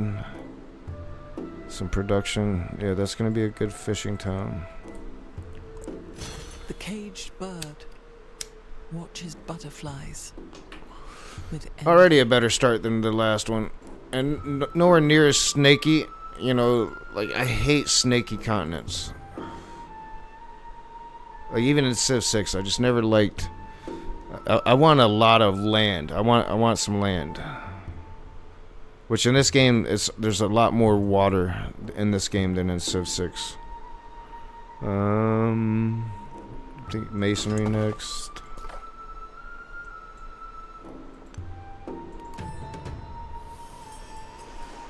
So there's the camels. Yeah, so +2 resource capacity in a city.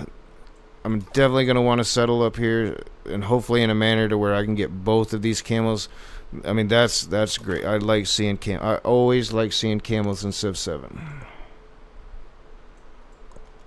I protect thee. That's going to come in handy as long as I can get up there and claim them.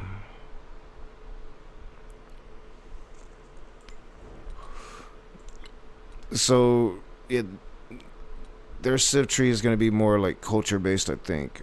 It's going to give a little bit of extra settlement. See, yeah, influence and culture. Fucking Greece. I should have went with Rome. Alexander could be Rome.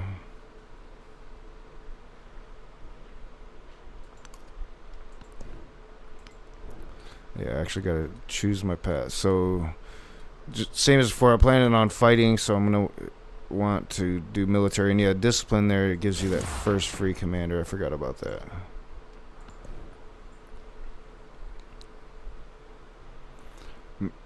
See, I went science the last time for the infantry units, but I'm thinking culture would be better.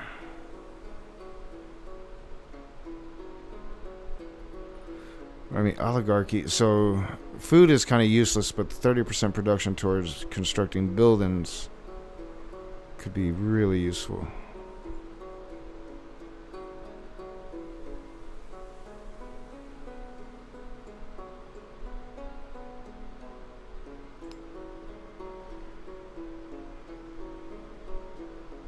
You just saved your boss $1,400 by not being a shitty employee. Man, you should be able to pay yourself $1,400 for not being a shitty employee. I think that's what I like best about what I do right now. I don't really have any fucking bosses. It's great. It's like the first time in my life I don't answer to nobody but myself.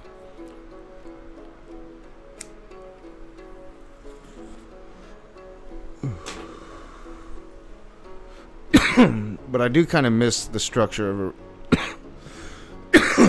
of having an employer. But that hit must have hit good, especially in regards of like taxes.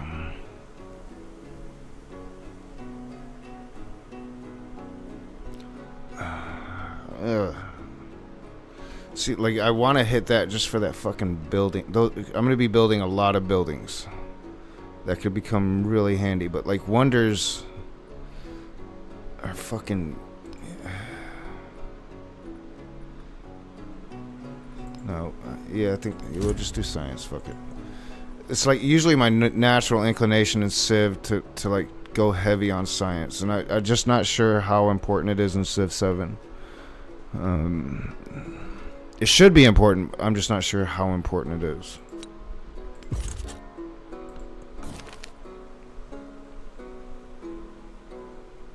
So worker files complain about stolen goods. The accused thief, however, claims to have found the tools discarded in a public place. Does that not make them unowned? Let's do the gold. I'm pretty sure there's nothing else down there.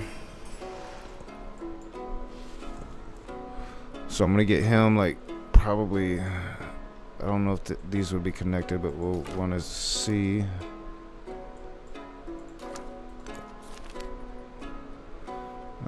Tau becomes a gypsum resource. Oh man, that would be so gypsum, horse, gold, camel.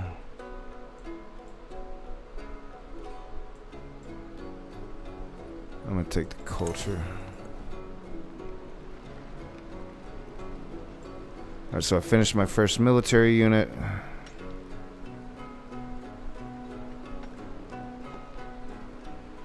We're gonna go for the production. there's the saw pit down. These are the Greek hoplites, so it's like their special unit. They actually look pretty, really, really dope. Really, really dope.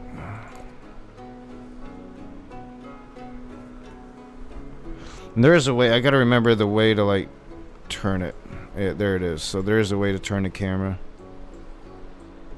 It won't stay there, but you gotta keep your finger on the Alt button. And it's the same, like I didn't know that for the longest time in Civ 6, Marty, if you're still there. Like you can do that in Civ 6 too. You hold down your Alt button, you can just move the camera around. And get all different angles of it. But yeah, they look pretty fucking badass.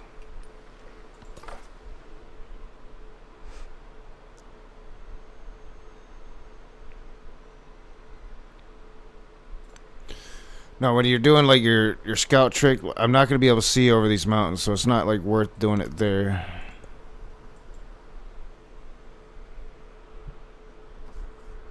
Like I don't want to sit here and smoke too many fucking cigarettes like I always do when I'm streaming and playing video games.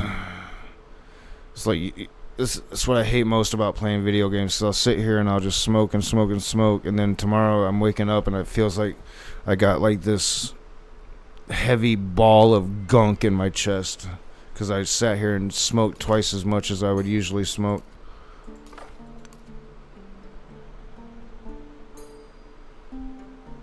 Oh yeah, you're like an electrician, aren't you, Puff? You do that like high skilled labor, but it's still labor.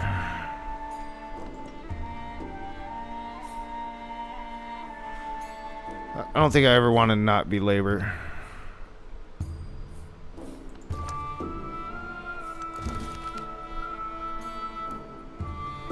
So, usually going to choose culture over science every time in this age. Took a while to meet somebody, but I did like lessen it by 2 than what it should be. So hopefully that doesn't give us like too much room and backfire against me. So neutral greeting. Like you could do like a positive greeting and have a chance to like know where her capital is, but I'm not trying to save that. Like I really would like.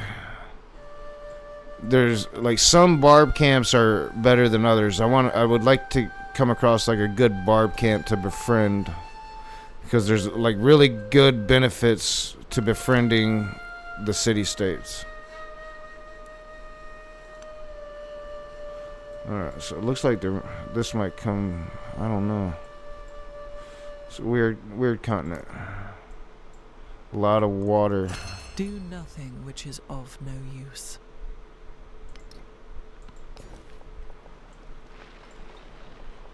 So I think I'm definitely gonna want that. Can't do that yet.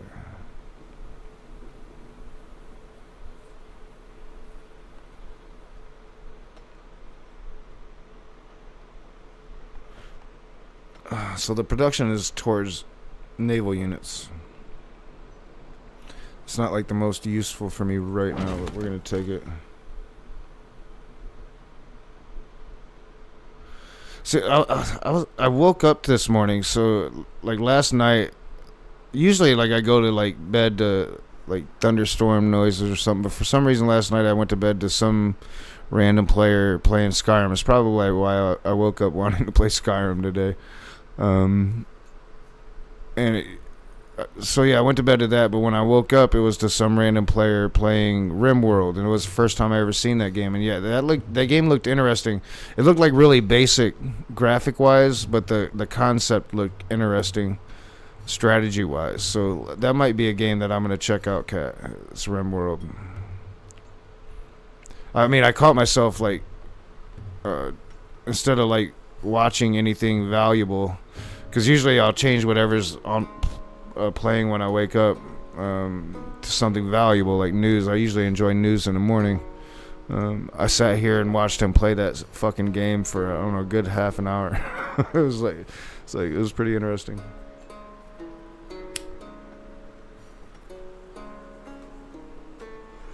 But I can't go to sleep to silence anymore, and I think I miss going to sleep to silence, and I think it might be why like I wake up sometimes. It's because I don't go to sleep to silence anymore.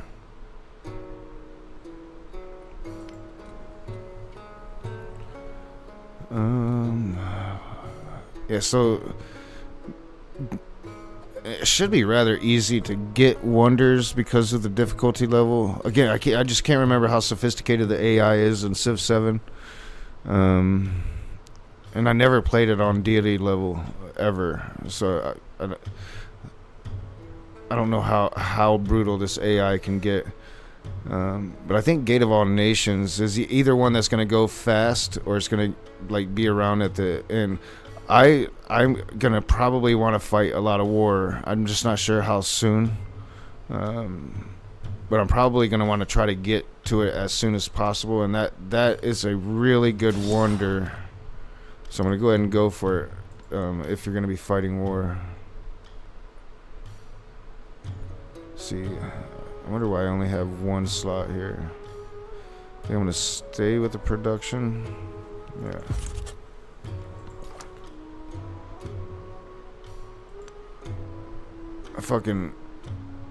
I just hope that the fixes they made to this is going to be worth having it on my computer for a day. Because I think if I uninstall it, it's going to be a really long time before I put this game back on. Like, they're going to have, it's going to have to be like 5 or 6 patches, I think. So what did I do with my hoplites? I sent them like way up there for some reason. I don't know why. They're gonna chill up there.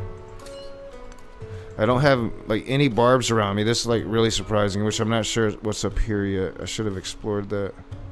Like, he's just down here kind of chilling. Let's get him out of there. It's really weird to not. And then she's like closer than I want her to be.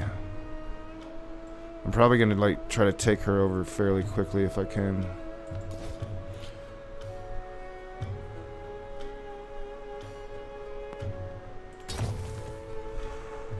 So like they'll actually go about building a camp in that, and then like I'm trying to think.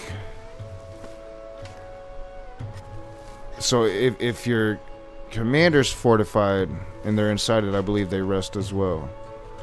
But I'll usually pull them out and like just build camps all around the commander. It looks pretty badass. It's like the best part of the game is the warfare, but at the same time it's a little slow. I don't even know what I chose there. So to accept is none, to support is 60, and to reject is 20. Reject is always going to make her like not like you. I've never really tried to work on relationships in any Civ game, but especially in this one, I've never really tried to mess around with it too much. I don't think she's gonna like me regardless, but I definitely don't want to spend the influence because I'm hoping to come across some kind of city-state that's gonna be useful to me. It's just looking more and more doubtful. It's telling me I'm behind in science. So I chose a military advisor, and that wasn't a military advisor.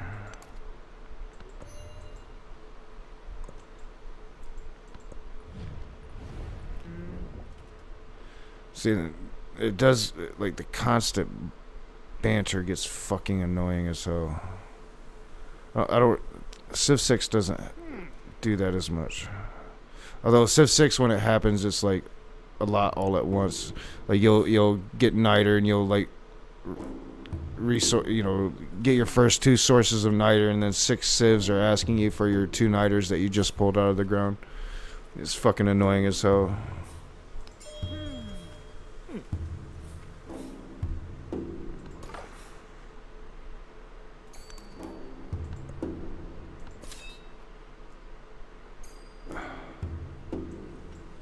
Where's the fucking...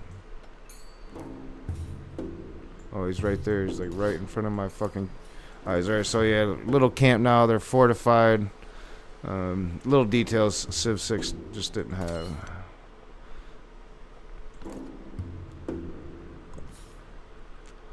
Alright, so I finally got my saw pit done. And see, it looks different than the Mongolian saw pit look. The Mongolian was like more huts. Greece is more like housing and like structured buildings. So that's like one element that I really enjoy of the game. My OCD really enjoys it. Alright, so I've got production down. Don't really need to worry about a fishing quay yet, although that could become helpful. Might start thinking about food soon, but definitely want to get them first 2 settlers out. You want to get to 2 supporting towns, and then hopefully nobody attacks.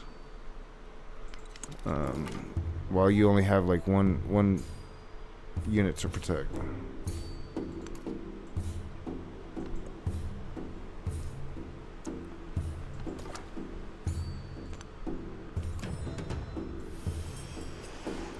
So still not seeing a single barb camp, which is really, really weird.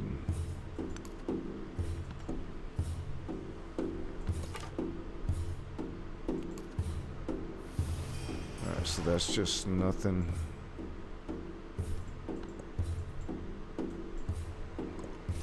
He was the Now, this was a new thing they added in the last game. So these are corals. I think they've been there, but like this atoll here, that's something like in the modern age you can actually work.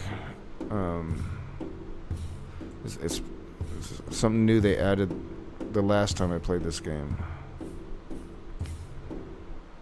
So I think I definitely want pottery there.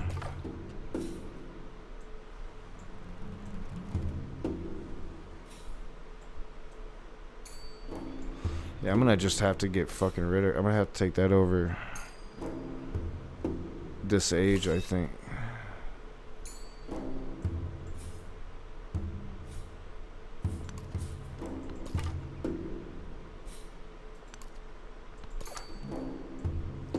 Alright, so he can come right here and work this part of the map. Opening up the map is slow.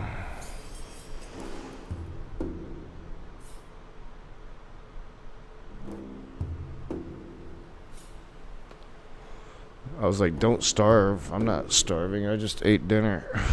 In fact, I think I'm put on a few pounds. Working the new job, I'm not moving around as much. So I need to, like, not do that.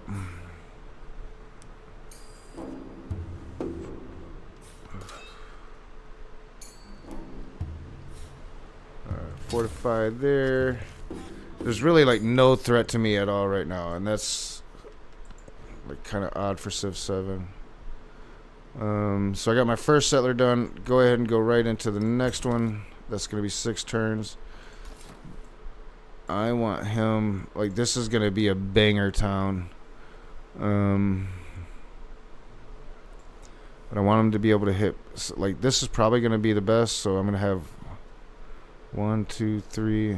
So I should have access to both of those resources. 2, 3. Should have access to all 3 of these resources.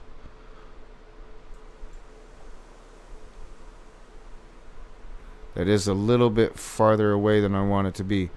You might probably want it there, like it's suggesting, but I wouldn't hit all those resources, I don't think. I definitely wouldn't hit that camel. So I'm gonna go there. Alright, there's a navigable river, Marty. So boats can go in there. You can actually use like your naval army and battles inland. It's pretty fucking, when it happens, it's pretty fucking badass. But they can be really useful to settle around, and they can be really annoying to settle around at the same time. That you're gonna get a lot of production and food out of those tiles, but it's gonna want you to settle right next to it, and it's gonna take tiles away from you. So yeah, it's good and bad. Some people really like it. Some people really fucking hate it. The navigable rivers. And it's funny. It's like, it's a thing, like, people, Civ players have been asking for that forever. They finally get it, and half of the Civ players fucking hate it. It's fucking funny to me. That's humanity. That's why I say, like, you can't go into a fucking any event. There was like so much, and like I didn't do that stream right. Like there was so much more in that first video I wanted to watch, and then I chose the wrong fucking Jay Brady video to watch. I totally did that whole fucking stream wrong, and then I didn't have anything organized to talk about in regards to what I was actually thinking on the whole situation. It's just a fucking stupid stream. So in order to get Code of Laws, you've got to do fucking mysticism. And I think I probably, should have already done that. So we're going to go ahead and get into there, because I wanted that Pantheon earlier than I got it. In fact, I should have done that first, and I think I fucked up this whole game. Oh, God, I did too. You know what that means? That's a restart. This whole night has been fucking restarts, man. Oh, I forgot about that.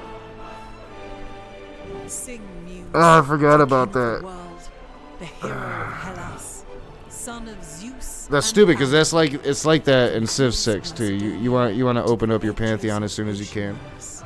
Your name Really, the stone bounds circles of gives you so much civilization. production, and it Take the you reins, literally Alexander. got to try to get it. Lead the charge and fulfill your fate.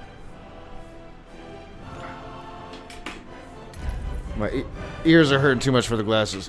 Yeah, like the Stone Circles Pantheon is just too vital to not actually make an attempt to get it. And it's a lot harder to get it now than it used to be, because they really nerfed the AI's ability to get it. And by not going for mysticism first, I'm not gonna get any good Pantheon. So that was a huge fucking mistake, man. That was huge fucking mistake. That was like first time ever playing the game mistake. Honestly. Like no fucking shit. Alright. Oh, lots of fucking water. Holy shit, man. Now, the way it used to be, it was very similar to Civ 7. Like you could maybe waste a turn, but more than that, you're just really setting yourself behind. So if you're gonna move, you want to make it worth it. And right now, there's no point in moving at all. I'm in the best possible position. All right, we're gonna do this thing right. We're gonna do fucking this thing right. See, that time it said 2. The radiance. We gotta remember that. Gotta go that other route just for the first one to get that Pantheon.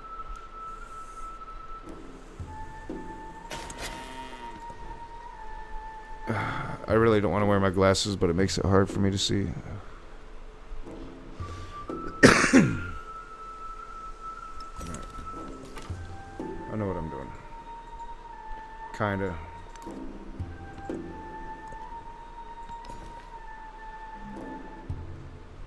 Alright, yeah, especially like stone circles, if you want a lot of mines. See, that's gold. It's not really that important. Not really that important. Happiness can be important. That's gonna give you more celebrations. I think we'll go for the gold first, though.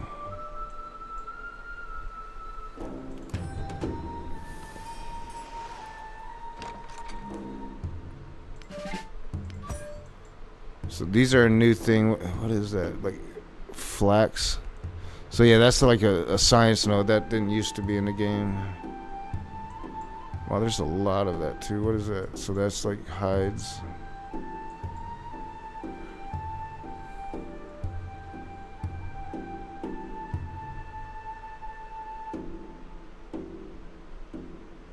So I'm just not gonna be able to get this one.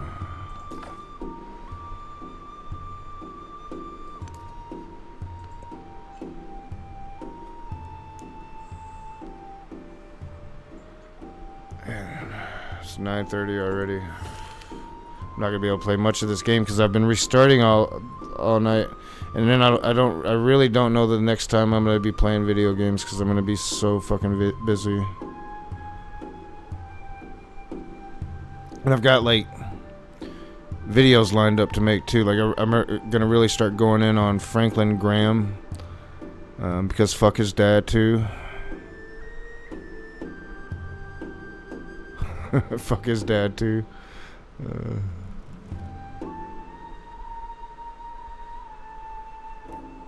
Makes me happy to think that Billy Graham is burning in hell, if hell exists.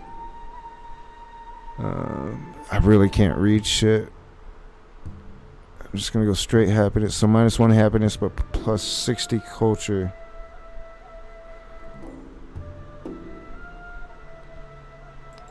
Actually, I want the culture. With this flame.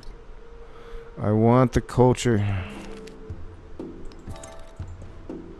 So, and it's mysticism. Just right off the bat. Gotta be mysticism. I think we'll go with the culture. I can't read shit without my glasses anymore. I never really needed glasses. I mean, things would be blurry, but I could still see. And now without them, I can't see shit.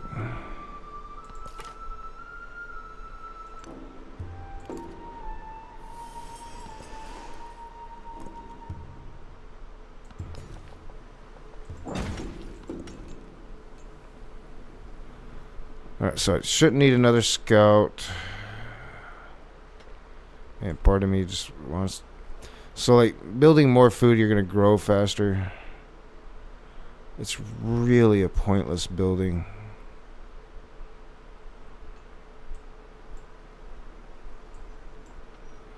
Alright, so... and then, like, certain buildings go with certain things. I'm not sure if I remember it right. I can't remember if it tells you. I don't think it does, because I think that was a mod that I had on Civ 6. There might be more mods for this game now. I haven't even looked at that.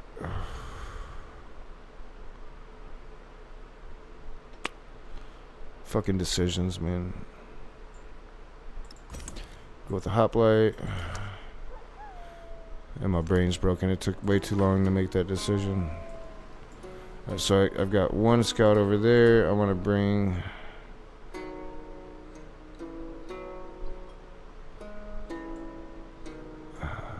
right there. The caged bird.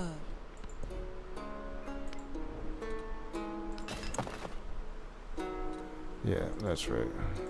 So I was doing the tech tree right, but that Civ shit, that was a blunder. See, in Civ 6, it was different. You had to get faith. You had to get a certain amount of faith before you got your, excuse me, Pantheon. But with this game, it's actual in the Civ. We'll do that.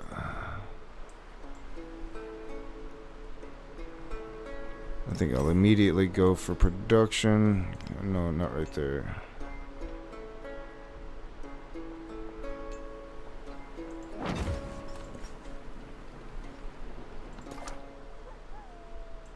There's no point coming down there.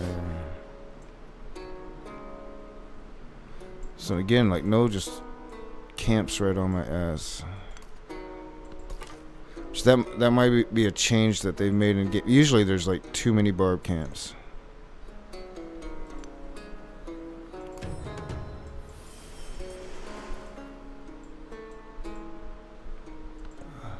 I think that noise is when it reveals a goody camp that I'm hearing.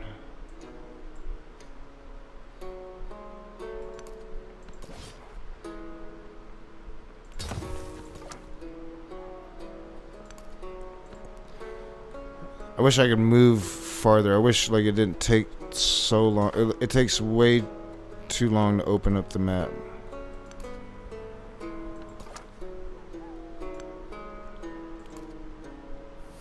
like it didn't feel like it took this long in Civ 6. And I don't want to build more than two settlers, because like you really, especially depending on where these camps are going to be, gotta have some kind of military protection, because like you're gonna get like always get attacked, even on the lower levels, if I'm remembering correctly. There is another world.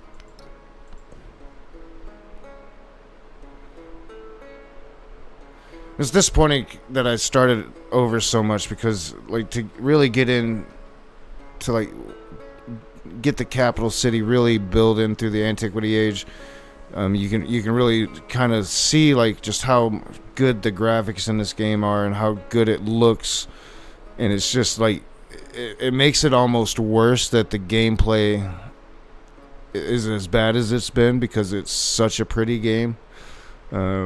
It almost makes it that the bad gameplay stand out even more because of it.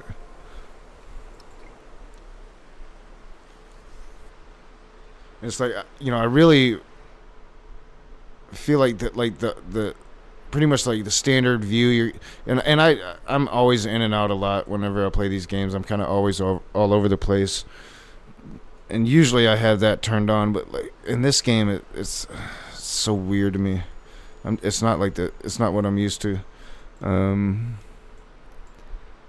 But it seems like the default view up here is just way too far away from your characters. You know, it should probably be like right around here, and then you can zoom way out. But it's like the other way around, and that's kind of bullshit. All right, so hopefully I got stone circles. Yeah, right there, I saw them. That's like a no-brainer. At least it always has been. I'm gonna assume it still is.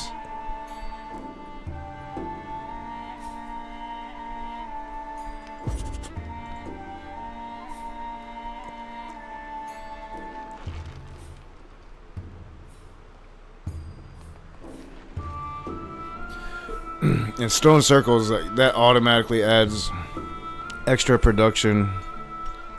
Where's it at? I'm not seeing any production on it yet. All right, there. So it should add extra production to it, but it won't do it until I build an altar. I do that a lot, and I hate it when I do that. I hate it when I do that, because I'm not sure that's what I wanted to do. Oh, fuck.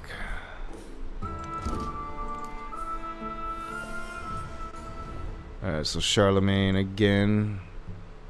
Ich bin Carolus, Charlemagne geheißen. Managü andere walden mit Sverdo. Ich aber walder durch Gottes Gnaden Sabbatswerter. Neutral.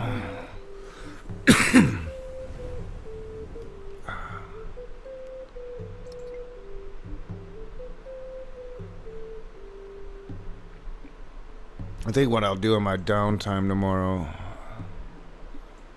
is try to like write down all of my thoughts on the situation, because like I don't know, it doesn't seem like it's something I want to fester on.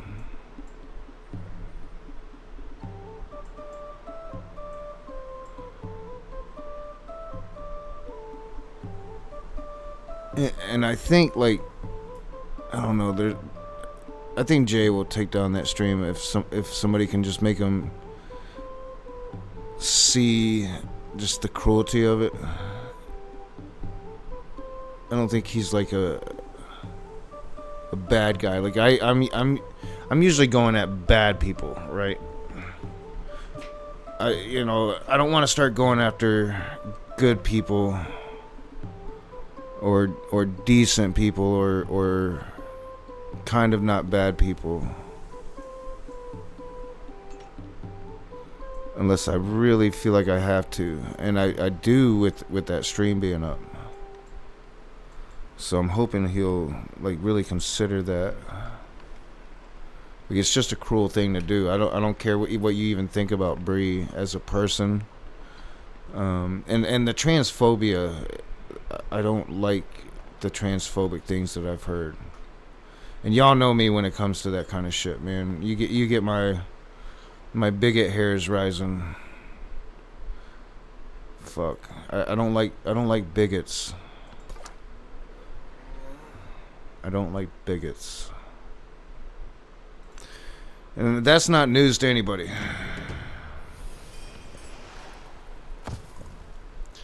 But really, like, I might have been able to sway him back in my prime when I was thinking about this, like, I kind of attributed it to my drunkenness, and it probably, a lot of it was my drunkenness, but it was also like I was useful to people when I had that access to Matt Powell that they didn't have, right? I've thought about that a lot, right? Like, and then once people had that access themselves, then it was like I wasn't needed. I've thought about that a lot. And that's that kind of mentality that Jay's talking about and shit. You know what I'm saying? Like, that, like, if you can't be used for specific aims, then they'll just kind of discard you. But I mean, they did have very good reason to discard me as well. I mean, I supplied them very good reason with that conversation with Allie.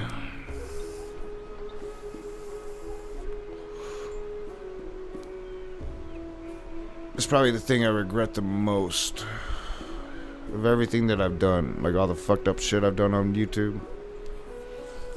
All the fucked up shit my drinking did. Not that I was wrong. I still stand firm that I was right. But I screamed at her like she was nothing, right? Like, and knowing that she has PTSD. So, I mean, I was drunk and I wasn't thinking about it at the time. But, like, just the trauma triggers of a man screaming at you when you've been abused. I feel really bad about that. Like, I think about it all the time. I think about it all the time. I wish I remembered it,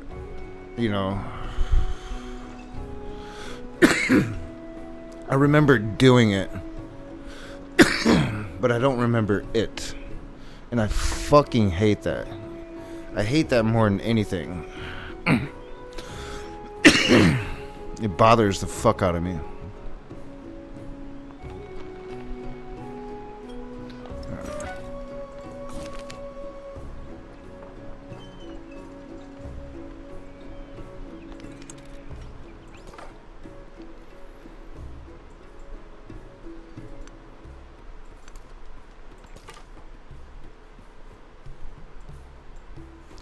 You can never take things like that back.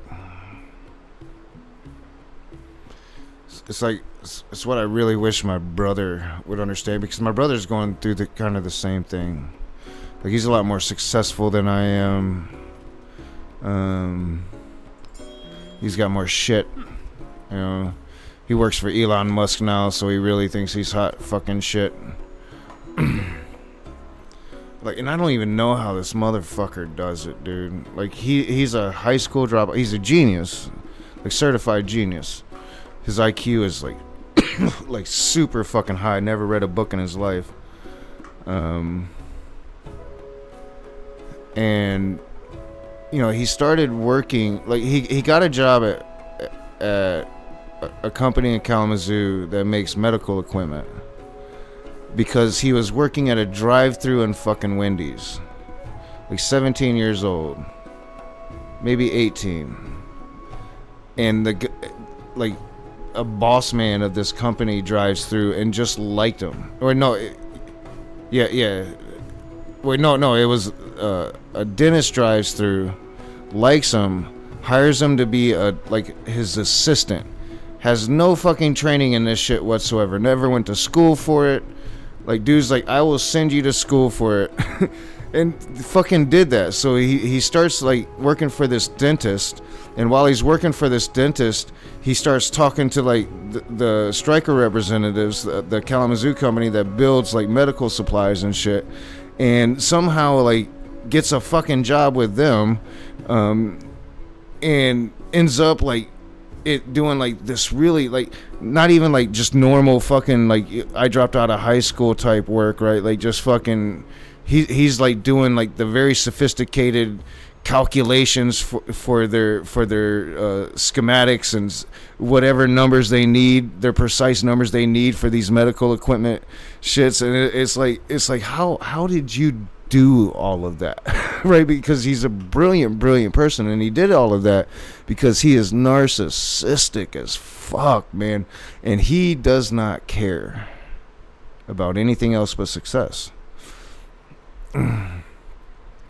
So like he becomes like this fucking master at what he does. Like he works this machine that only a few people in the country know how to work, right? And usually you have to go to college to be able to do what he fucking does. He doesn't have any college fucking education. And he's just successfully like got higher and higher and higher. Well, when I was living with him, you know, he's just like losing his mind, like he lost his wife, and I'm telling him my brother's business, but like he got divorced from his wife, and he's losing his fucking mind, and he quits his job, just fucking quits it. And he's like, I'm gonna sell my fucking house, and this is like one of the true beefs that we had, because literally we had just come to an agreement, even though I didn't want to, that I was going to live there for another year longer, and I spent all my money, and I was literally like caught in a rock and a hard place because he just quit his fucking job. He's going to sell his fucking house. He was thinking he was going to go move and live on the beach in California somewhere, and somehow in the process of that, he landed a job at Tesla, working for Elon Musk, doing something he ain't ever done before in his fucking life. I don't know how the fuck he does it. And it turns out, like I'm not talking to him anymore, so I don't know this. I heard this through the grapevine. He's actually doing really fucking well at it. It just fucking blows my fucking mind how we are so very different. I am so very not that. But he is a very narcissistic fucking asshole, man. And I wouldn't want to be that. If that's what came along with it, you know, I wouldn't want to be that.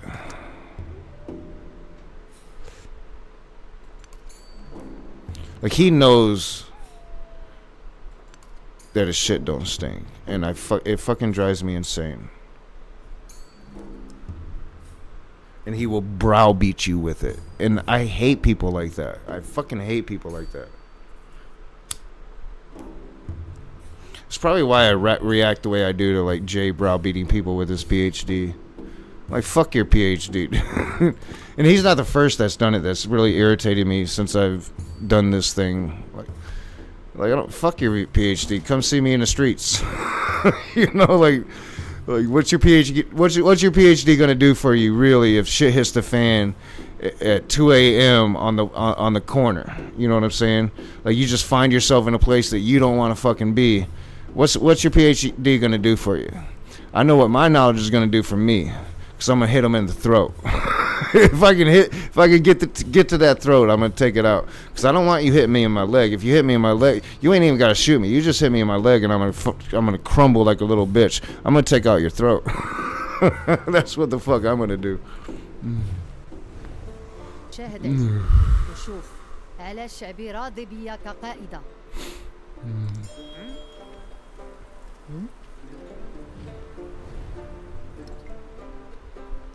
She's a new Civ. I don't think I've ever played against her. She's kind of a new Civ.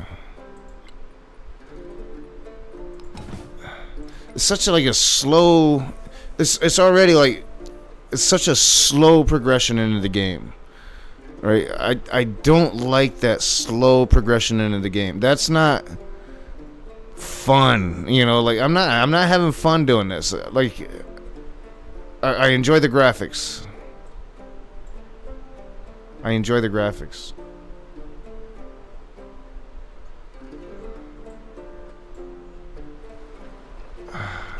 It's not fun. Like, it takes too long, you know. Like, it can be a lot quicker with Blackbeard because, especially if you're playing Tonga, you can get out in these tiles and really like search everything with your boats. But man, this shit takes too fucking long.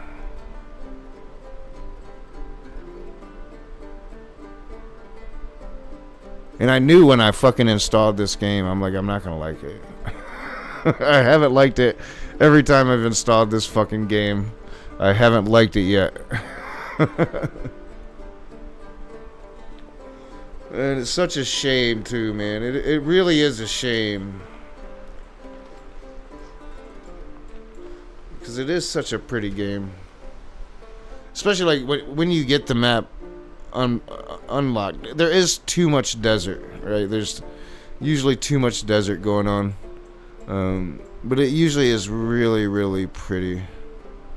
You get your buildings fucking all over the fucking place, man. Like, your cities become like these massive, massive things.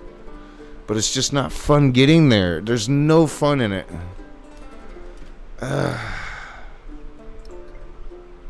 God, it's such a fucking waste of a game. I'm not ready to go to bed yet. I'm getting tired. I'm not ready to go to bed yet, but I'm done with this fucking game. In fact, before I even go to bed, I'm taking it back off my computer. Yeah, I'm taking it back off my computer. Where's it at? I can never find it, especially without my glasses. So disappointing. I was hoping that this was going to be the patch that did it. And I think maybe like people are getting paid to oversell how good the patch is. Uninstall that fucker again. What's happening?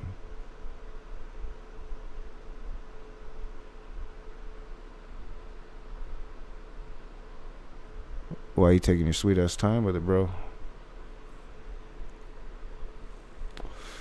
I got my other game of Civ 6 still. I can pull up. I can get into that a bit more. I'm not going to get into it much because it's late. I need to sleep. And I'm going to be up early working. That is taking way too long. Is it because I'm streaming? Probably. Oh, there it went. At least another year. I'm not going to try it again for at least another year. I have faith in them. I do. I have faith in them. Like, do I want to, like, I could go ahead and install Skyrim. I'm not going to start Skyrim tonight. Where is it at? I can't see nothing.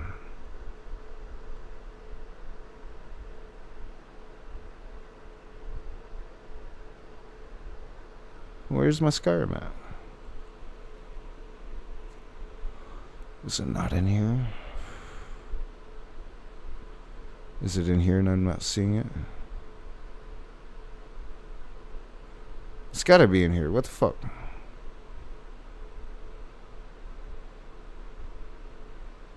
Oh, it's right in fucking front of me. All right, yeah. We'll put that back on the computer. Like, I think when I do play video games for these chill streams from here on out, we'll start us a fresh Skyrim. I haven't played this game in years and years and years.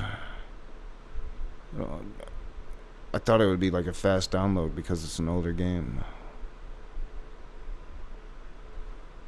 Let's get away from that.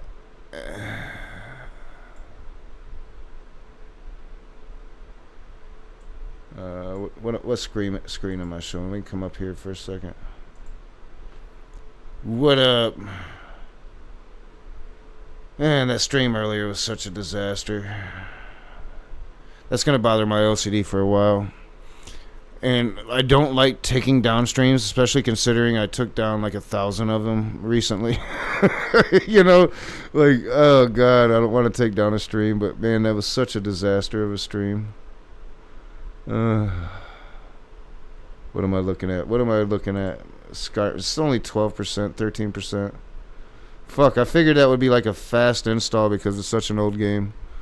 All right, let's pull something up. What can I watch? Talk shit until I go to bed. Well, that installs. That was probably not. In fact, you know what? Let's pull that up and let's just cancel that installation for now, if I can. Let's pause that. Let's pause that installation for now. Probably not the best time to do it when I'm trying to stream. I've never been the brightest apple in the bunch. But now I'm not the baldest. I got a little bit of hair. Like I'm obsessed with having like anything to run my fingers through. Like I can't tell you how long that's been since I've been able to run fingers through hair, because I've shaved my head for so long. It is bald though, but like you can't tell it from this angle really. It just looks like I got some hair up there, and I dig that. I fucking dig that, bro.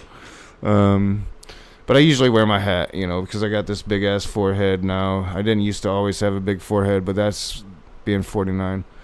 I don't know how long I'm gonna go at this like growing thing out, because I'm clearly not gonna grow hair out, you know. But it is nice to like feel wind in my hair again. Like, man, I haven't felt that. Usually I just feel wind on skin or on like buzz. Oh shit. Yeah, man, my brain was broken in that last stream.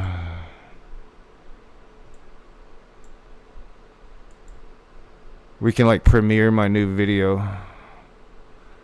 I'd be on the wrong shit for that. Let's pull. I'm not sure if I'm ready to do that. We'll check if I'm ready to do that or not. Let's get it to the right screen. So, I've gained a sub since I've started the new channel.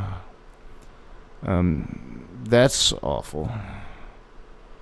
I am, I don't know, not happy. But you're not going to be at first. You just got to, that's the persistence thing. YouTube is grind. And it would help if my videos were a lot better than they are. It's been a while, and I'm figuring out a new editing program and how much I can do within the confines of what I can do now with it.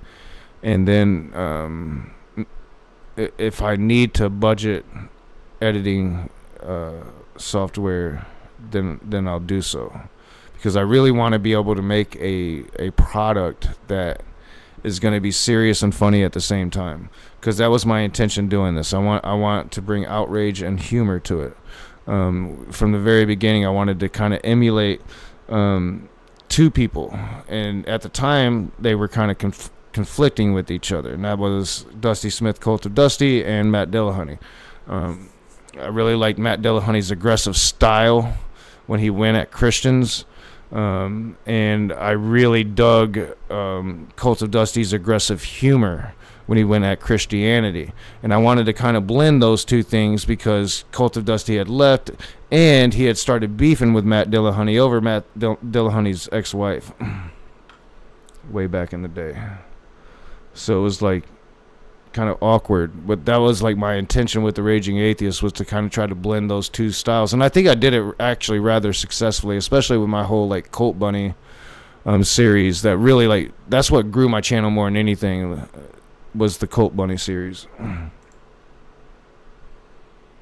I should like resurrect that, but it's like the most sexist thing I've ever done in my life. Like it was a struggle doing it, because I knew doing it that it was sexist as fuck, right? But it was also like the reflection of like YouTube Christianity at the time when I first started doing YouTube, or at least the YouTube Christianity that I was getting fed, because I didn't even really know about the online YouTube thing when I first started doing YouTube.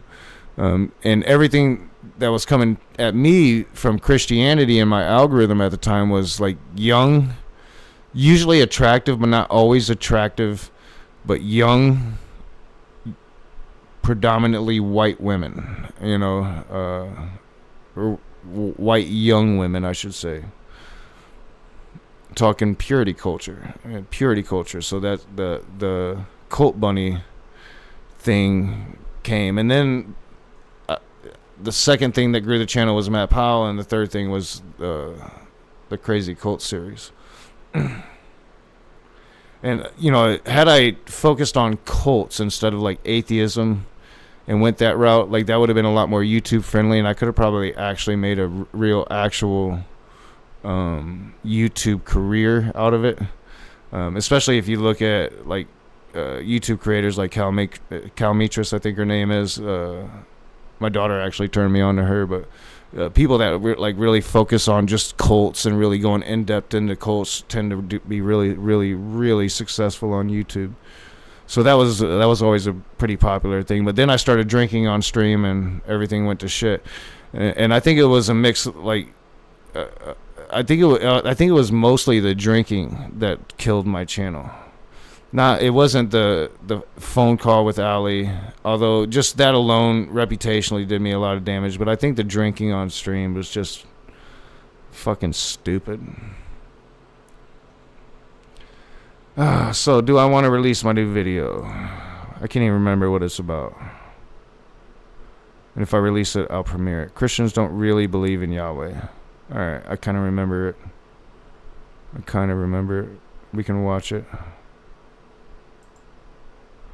How long has it been? That was what I was going to look at. How long has it been? I don't have another video done in the cut, but I've got 2 videos in the editing room. It's been 1 day, basically like a day and a half. I'm not ready. I'm not ready yet. No.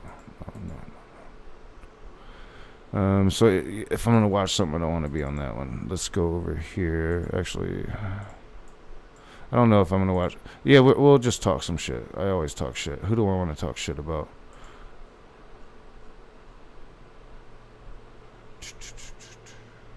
I want to talk shit about CJ Cox because he's the biggest douchebag on the planet.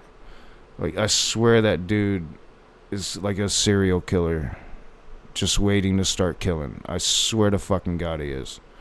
I swear to fucking God he is. But I don't have his channel on this one. There's one. Yeah, there they are. Has he done anything recently? 4 days ago, CJ Cox. Oh, some after show open mic. Probably I don't want to listen to. Like, you could say, like as far as if I'm defining determinism generally, what I'm going to be saying. Just look at this fucking dude. Like, imagine this guy right here, right? Availability in any regard. Trying to tell anybody how to live their fucking life. This dude right here trying to say like he should be able to like dictate how the country's run. Like he be believing in some crazy shit. Like this dude right fucking here. I thought when I talked to Matt Powell that he was like the most evil thing I'd ever come across in my life. And then you talk to CJ and he's like easy to talk to, and he doesn't come out and say he hates gay people and blah blah blah blah. But guess what? No, he's right up there. Like,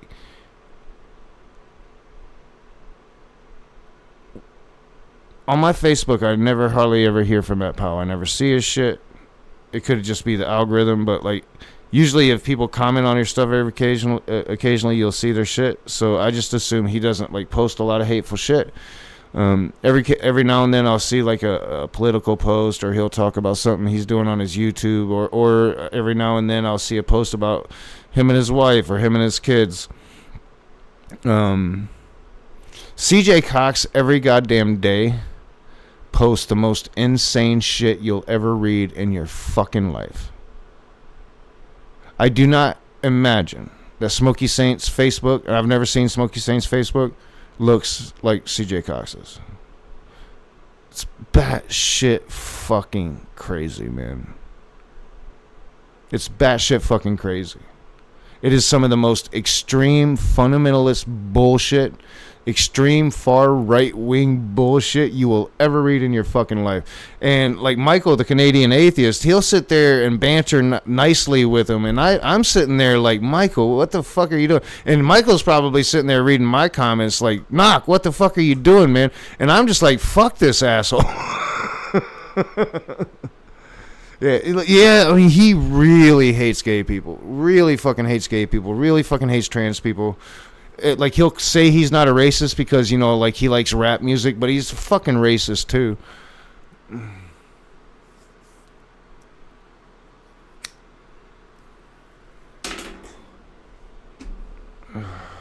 God, this dude is driving me insane.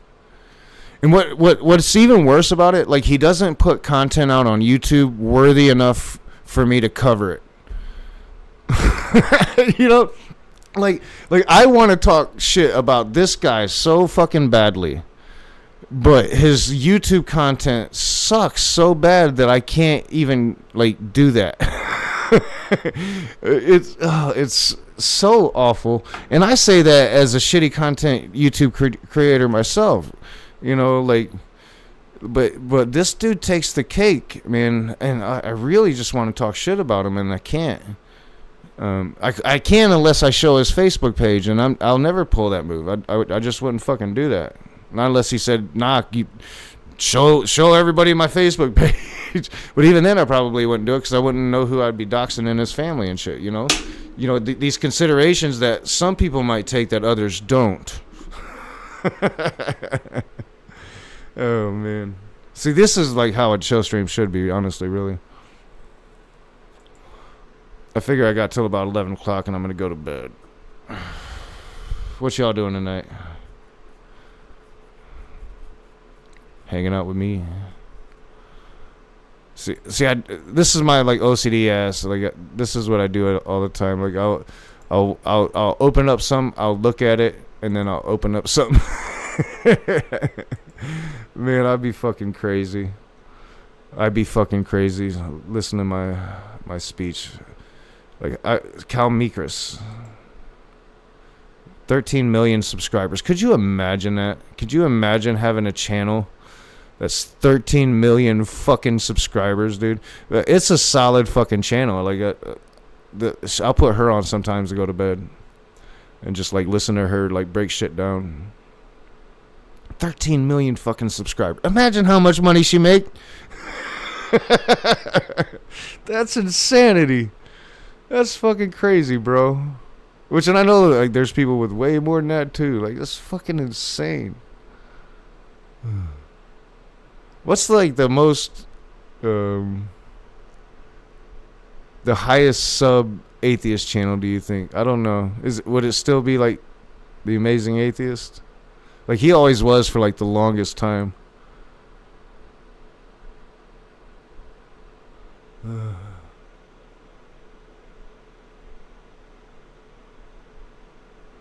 Fuck. What am I doing? Yeah, I mean, I don't want to just talk shit about Jay. What's in the feed? Like, my feed's all fucked up now. Like, this, she always pops up on my feed, and she's like a reactor I don't even watch. And I don't know why she always pops up in my feed. I don't like her reactions too much. Not to knock him, like, I'm sure she's, you know, she does way better than I do, but. And I watch way too many Infinity War reactions, like, way too many. Like, way fucking too many, bro. Oh shit. Like, my algorithm on this channel is all fucked up. I don't even get hardly any news over here anymore. There's nothing. I don't know what I'm gonna talk shit about. How's Matt Powell's channel doing? I haven't checked that out in a long time. 23.2k subscribers. I remember when briefly I had more subscribers than he did, and I talked so much shit, and then he went on Kent Hovind and like got like 10,000 in a day. And I was like, oh fuck. Well, there went that line of shit talk. This is why I reject Catholicism. He's always hated Catholicism, but hasn't he been like on a Satan kick lately? I think I heard somebody say he's been on a Satan kick. Heaven, hell. How do you know? How to escape hell? The truth about going to heaven. Okay. Let's hear what Matt's got to say. Do you know if you would go to heaven or hell? In this video, I want to take a moment and tell you how to escape hell and go What's to up, heaven Messenger? and die. And so, pay close attention because this is just Yeah, going to be don't a few minutes dox. of your time. And each of these No, I points never that we will. make are very important. We are all sinners. We are not perfect. Heaven is a perfect place, and we are imperfect. We are. Don't all tell me Matt unjust, Powell and went and this is got for all of us. boring. Like, you know, people like argued with me recently on that point. I can't remember if it was in the side chat or if it was like on somebody's channel that I went on to. But usually I only go on Missing Mod, and I don't think I would have been there. At least nowadays, I don't know of any other real places to go. And I enjoy Missing Mod's channel, but like I said, like, you know, I can't tell, but it seems like Matt Powell has calmed down a bit from the Matt Powell that I combated. Yeah, this is definitely like this is Sin kind and of comes short of the yawn. glory of God. So because we're sinners, Is he we trying to be like a deserve real death, preacher now? Like, which I don't we- even know if he's back in Michigan, but I assume that he probably is, because he seems to come back here in between whatever he's doing.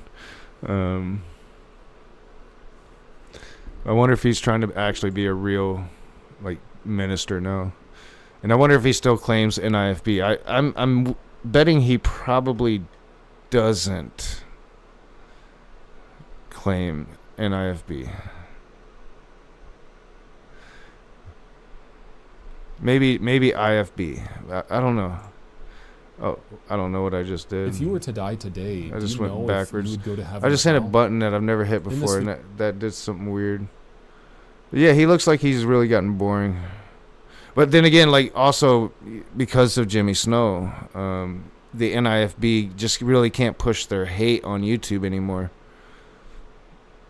But you know, that I think that dynamic's changed now. Seems like YouTube is really like going Trump, and I don't think Trump cares too much about hate speech. Like the video that I did that's up now on Knock TV, this one here, like this dude in this video, like he's saying like the most racist shit. Like this guy right here, he's saying like the most racist shit, right? And it's like, I wonder if I can find this channel. And it's like big, you know, like YouTube is allowing it, you know, like what the fuck is going on? I think his name is like Mr. Reagan.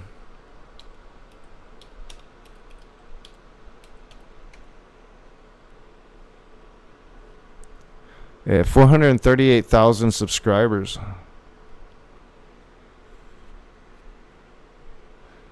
And that's because it's like not even, well, I guess his videos are, alright, so what was that shit on his homepage? Oh, so it's just weird thumbnails. It looks like, I thought it was like video game shit. So this is like right-wing YouTube, I guess, right? And I just wasn't finding that for very long. AOC says black people created democracy. The truth about black gerrymandering. The Southern Poverty Law Center are the real Nazis. like what the fuck, bro? The Southern Poverty Law Center has been hit with an 11-count indictment alleging the nonprofit secretly funneled millions in donor money to the very extremist groups it publicly condemned. They branded mainstream outfits like the Family Research Council, Alliance Defending Freedom, and even Turning Point USA as extremist organizations. The group stopped chasing. Yeah, because they are. And they weren't funneling money to like fucking You know, like the KKK, they were paying informants. They were paying for sting operations. They were paying for undercover operations and shit, right? Like, like it's so disingenuous and just lies. And all in an attempt to get rid of the people that safeguard civil liberties for people. And it's like all of these people are complicit in that shit. But how is this on fucking, like, just, which I haven't heard him start talking to this, but like he just gets like fucking racist, Poverty man. Law Center has been indicted. 11 counts. And what they've been caught doing is... I'm going to get in trouble for saying this, but like he's got a very punchable face. Like you just want to punch him in the fucking face. Honestly, well, it's hard to believe it's real life. For those of us who talk about this stuff for a living, we have been calling out the Southern Poverty Law Center as a deeply disingenuous, bigoted, race-hustling organization for... Yeah, I saw he got demonetized. Yeah, I'm not sure what happened. But like YouTube is a motherfucker, man. And then like once you're demonetized, it's really hard to get it back. Like I would have to literally make sure there was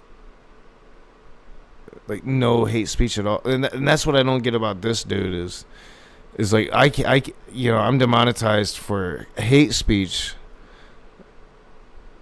But this dude can just like spill fucking racism, man. It's fucking insane. I'm not sure if you saw that video that I made Messenger, but it's just fucking insane. Like I don't think we should go back to like being racist against black people again. I just don't think that that's something that we should do as a, you know, as a race of white people. I don't think that's in our best interest. I don't think it's the moral thing to do. You know, like racism study is totally fake.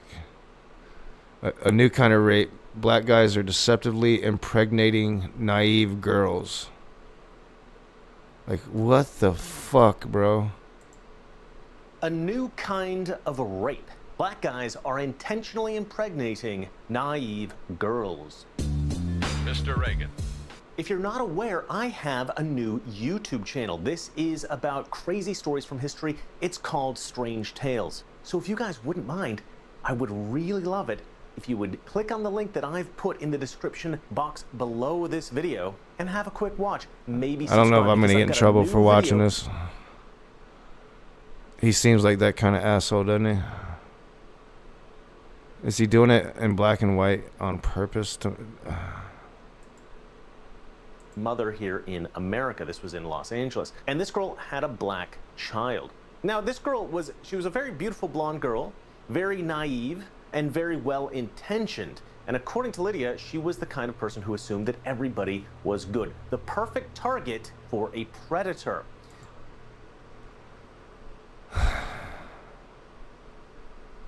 Like, I just don't know what this country's coming to, man.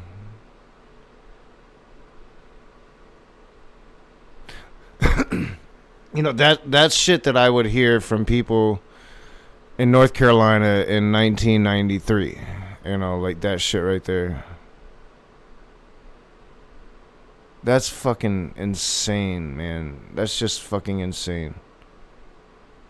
See what Nate has to say about Thomas Massey. Yes, the 70-year-old sock puppet with the personality of a wet paper towel. That's who everybody rallied behind. Like, isn't that fucked up, the whole Massey thing, man?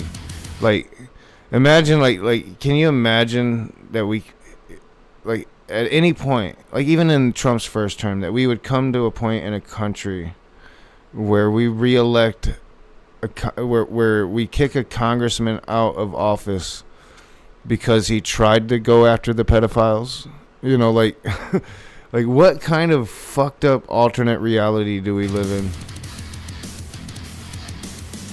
And you know, to allow a foreign government to buy an American election and to applaud that. Like, these fucking sheep, man.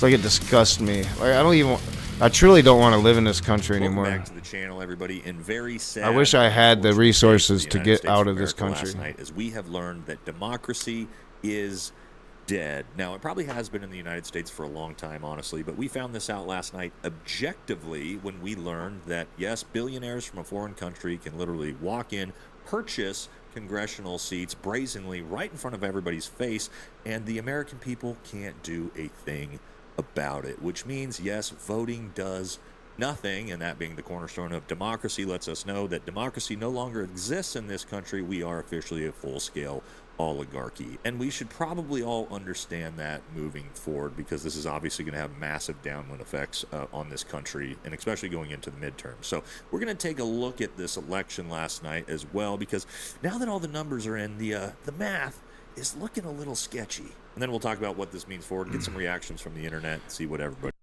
I do have to say, like, man, I'm going to have to, like, go through this really long-ass chill stream to get to this part and cut this part out, I think, because vindication. I think I was one of the first people that ever actually talked about Elon Musk and his satellites up in space stealing the 2024 election. I wasn't the first, but I was one of the first.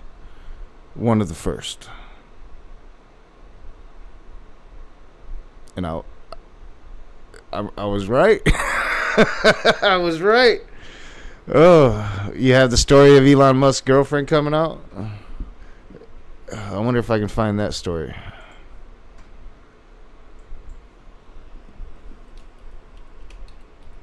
What's her name? Ashley St. Clair. I think that's her name.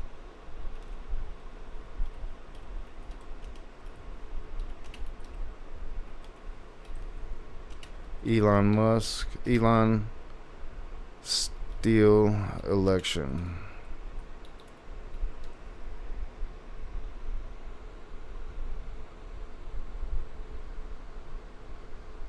I think it... Did I watch Kyle talk about it? I didn't think it was Kyle. Maybe we'll check out what Kyle says about it. Elon Musk's baby mother and, of course, former MAGA insider Ashley St. Clair, she dropped an absolutely terrifying truth bomb on us the other day that I'm going to play for you here in just a second. Now, we had Ashley on Crystal Kylan, friends, and I highly recommend you go check out that interview. It is...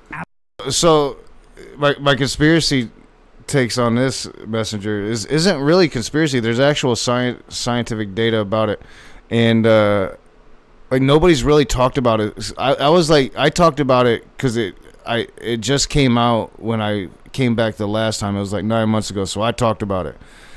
But even before that, I was like, I think Elon did something with this election, because we had Dana White, and a lot of people around Elon was saying like Elon was getting real time data information from like the actual voting booths, right? Like everybody, like Elon knew that Trump won hours and hours and hours before it was actually possible for anybody to know that Donald Trump won the election. Elon fucking knew, and people were talking about it at the time.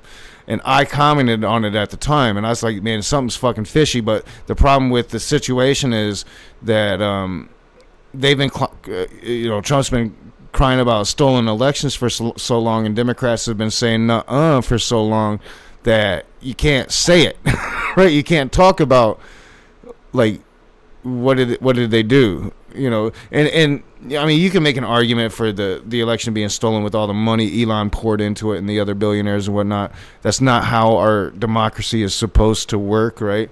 But like we let that happen anyway legally through the campaign system. It's something that we've got to change. But this was like what happened in Pennsylvania shouldn't have happened. And there were moments, and I remember the moments when Trump like kind of let it slip up, or when Elon would kind of let it slip up, but it, until other people started talking about it, like you just really couldn't understand it. But the data was there, especially when it came to the specific counties in Pennsylvania, that something fishy was fucking going on for Donald Trump. And that data's still there. It's just nobody fucking talks about it. But this is Elon's ex. Now, Elon is a fucking psychopath when it comes to the women that he's with, especially if he has children with them. He's a fucking psychopath with his children. They're going through a very bitter thing, right? So you take it as a grain of salt, like how much is truth, how much is not. But I think the fact that she's saying this at all, considering what they're going through and all the lawyers involved, is pretty much like, I think she's speaking to him directly when she's talking about this. She's not really saying enough to really get him in trouble, but I think she's like, motherfucker, remember what I know, right? And she's saying, and to me it strikes as like, I mean, I've called it since the beginning. Maybe it was Kyle that I watched this on. It wouldn't surprise me because I watch Kyle all the time. Absolutely mind-boggling. The inside tea that she has on these vile, disgusting, deranged MAGA cretins. So highly recommend you check that out. But listen to what she says here about Elon, and when they were together, Elon would open up to her about all sorts of stuff, and one of the things he opened up about is the election and the role that he played in the election, and how perhaps he had quite a bit of control over the outcome of the... And when it comes to stolen elections, we now even have like a crisis even above... I don't know, this would probably... Like, if this is true, like if Elon did something with the satellites, then I think that would top it. But now, we now have a foreign government that just literally bought a Congress seat in Kentucky. And that should fucking terrify everybody. And the fact that our president of the United States allowed it to happen, encouraged it to happen, in fact, was desperate for it to happen. And the fact that it happened because, I mean, the only reason Israel has to take out fucking Thomas Massie is their connection to Epstein. That's the only fucking reason. It's the only fucking reason for them to put in all that fucking money to take him out. So, like, Republicans steal elections is what they do. This is, like, just deliberately, like, a billionaire, the richest man on the planet, using his vast resources, his technology, to manipulate the election in favor of the outcome he wants. 2024 election. So here we go. Let's listen. And then October rolls around. And in October, Elon tells me that he is ready to release his, in his words, anomaly in the Matrix. And I am like, oh, like, who's that? And he says that he has 10,000 lasers in space, referring to his satellites. I say, because I am like rather uncomfortable and I know the gravity of what he's trying to tell me right now, I say, wow, finally a focus on the Jewish vote. He keeps going and he says, you know, this is not a piece that they'll see on the chess. You know, not that it really matters, but I'm so fucking glad I ain't got to do this shit every day. Board. And I straight up tell him, I say, I would ask more, but I really don't want to be deposed. To which he says, very wise. Shortly after that, you know, he's involved with America PAC and all of this other stuff, and he's sending me some internal data from America PAC, real-time Delta vote metrics. And I am just like, how the fuck do you have this sort of data? You don't get this from door knocking, because that was one of my first jobs in politics was in campaigns and cleaning up this bad data from door knocking, because the vendors that America PAC is using at this point is a vendor that hires Craigslist crackheads for door knocking, and I wish I was exaggerating there, but I'm not. I know, like, I have caused harm with my rhetoric. However, I never, like, sought out to cause harm. Like, there were parts of me that really wanted, like, the best for the country, for America, for democracy. And one thing is I have always hated big tech. So then to have arguably the most powerful man in the world who is sending me things about, you know, using his space technology in the election. I should also say that I have all of this backed up with many people with explicit instructions should anything happen to me, okay? but this was And like how many times have you heard that in recent history? Like people say that. You know, like it seems like people are saying that a lot more now than ever before in the history of my life. Like I have things backed up in case anything happens to me that's gonna legitimize everything that I'm fucking saying. So you better not do nothing to me, Elon. like these are all fucking murderers and psychopaths, man. Like you know, like the Epstein files spelled, like people were freaking out on me. I can't remember where it was when I was talking about what's in the Epstein files. Like I think I falsely assumed like most people, at least on our side, understood what was in the files, right? And people don't know, and I think I only understand what's in them so well is because I've been watching the right wing fucking going crazy about it for fucking so long. Like Ian Carroll literally made a database for every file released, like every file, every fucking scrap of little thing that was not redacted is documented, right? Like that shit's out there, people know it, but like not many people on our side. So when I start talking about like the satanic shit in the Epstein files, people are like, what are you talking about? And I'm like, how do you not know that? Right? Like these people were like Satanists eating baby brains, like all the fucking crazy shit Christians say about us or about Satanists that you think that is just like bullshit, you know, like you know, not Red Scare, but like satanic panic shit from like the 1980s, right? That shit's all in the fucking Epstein files, right? Like, you know, bodies out in the fucking desert. Like, there's parts of the Epstein files that lay out how on different properties Jeffrey Epstein had these mysterious holes built into his floors.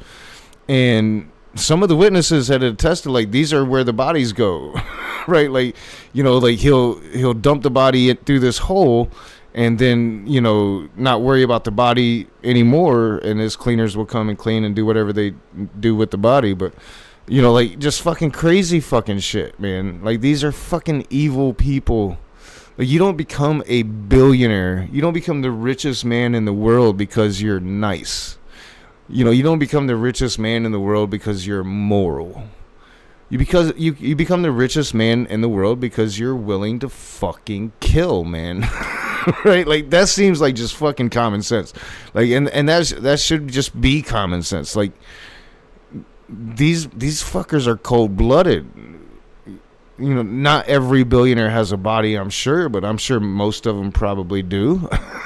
That would be my assumption. Something that I was internally wrestling with while publicly not really showing that I was having like somebody's clipping that for sure, man. Ethical for conflicts sure with myself regarding this information. And then on election night itself, Elon, you know, left Mar-a-Lago early. I was at Mar-a-Lago. And see, all the cool people are at the chill stream tonight. Like, yeah, we got John, we got Marty. Messenger was here, although Messenger could be an asshole. Anywhere. First of all, how the fuck do you have real-time he knows data it though. on elections? How do you have real-time data? I could not understand that. I don't know that I ever will. One of the other old school people. I saw some shit, guys. Like, I saw some shit, and I'm fighting really hard to keep my voice because I saw shit that impacts everyone. And if I was self-interested, I have been offered the self-interested deal to shut up and not talk about anything. But what I can tell you is I've not been offered certain deals just because... Like, imagine what she would know, having been in those circles. And I don't even know what it takes, like, because, I mean, you automatically want to assume she found some different angle to grift. I don't know the story behind her. I know she was, like, a MAGA influencer. She was Elon Musk's girlfriend, and now she's, like, heavily anti-MAGA.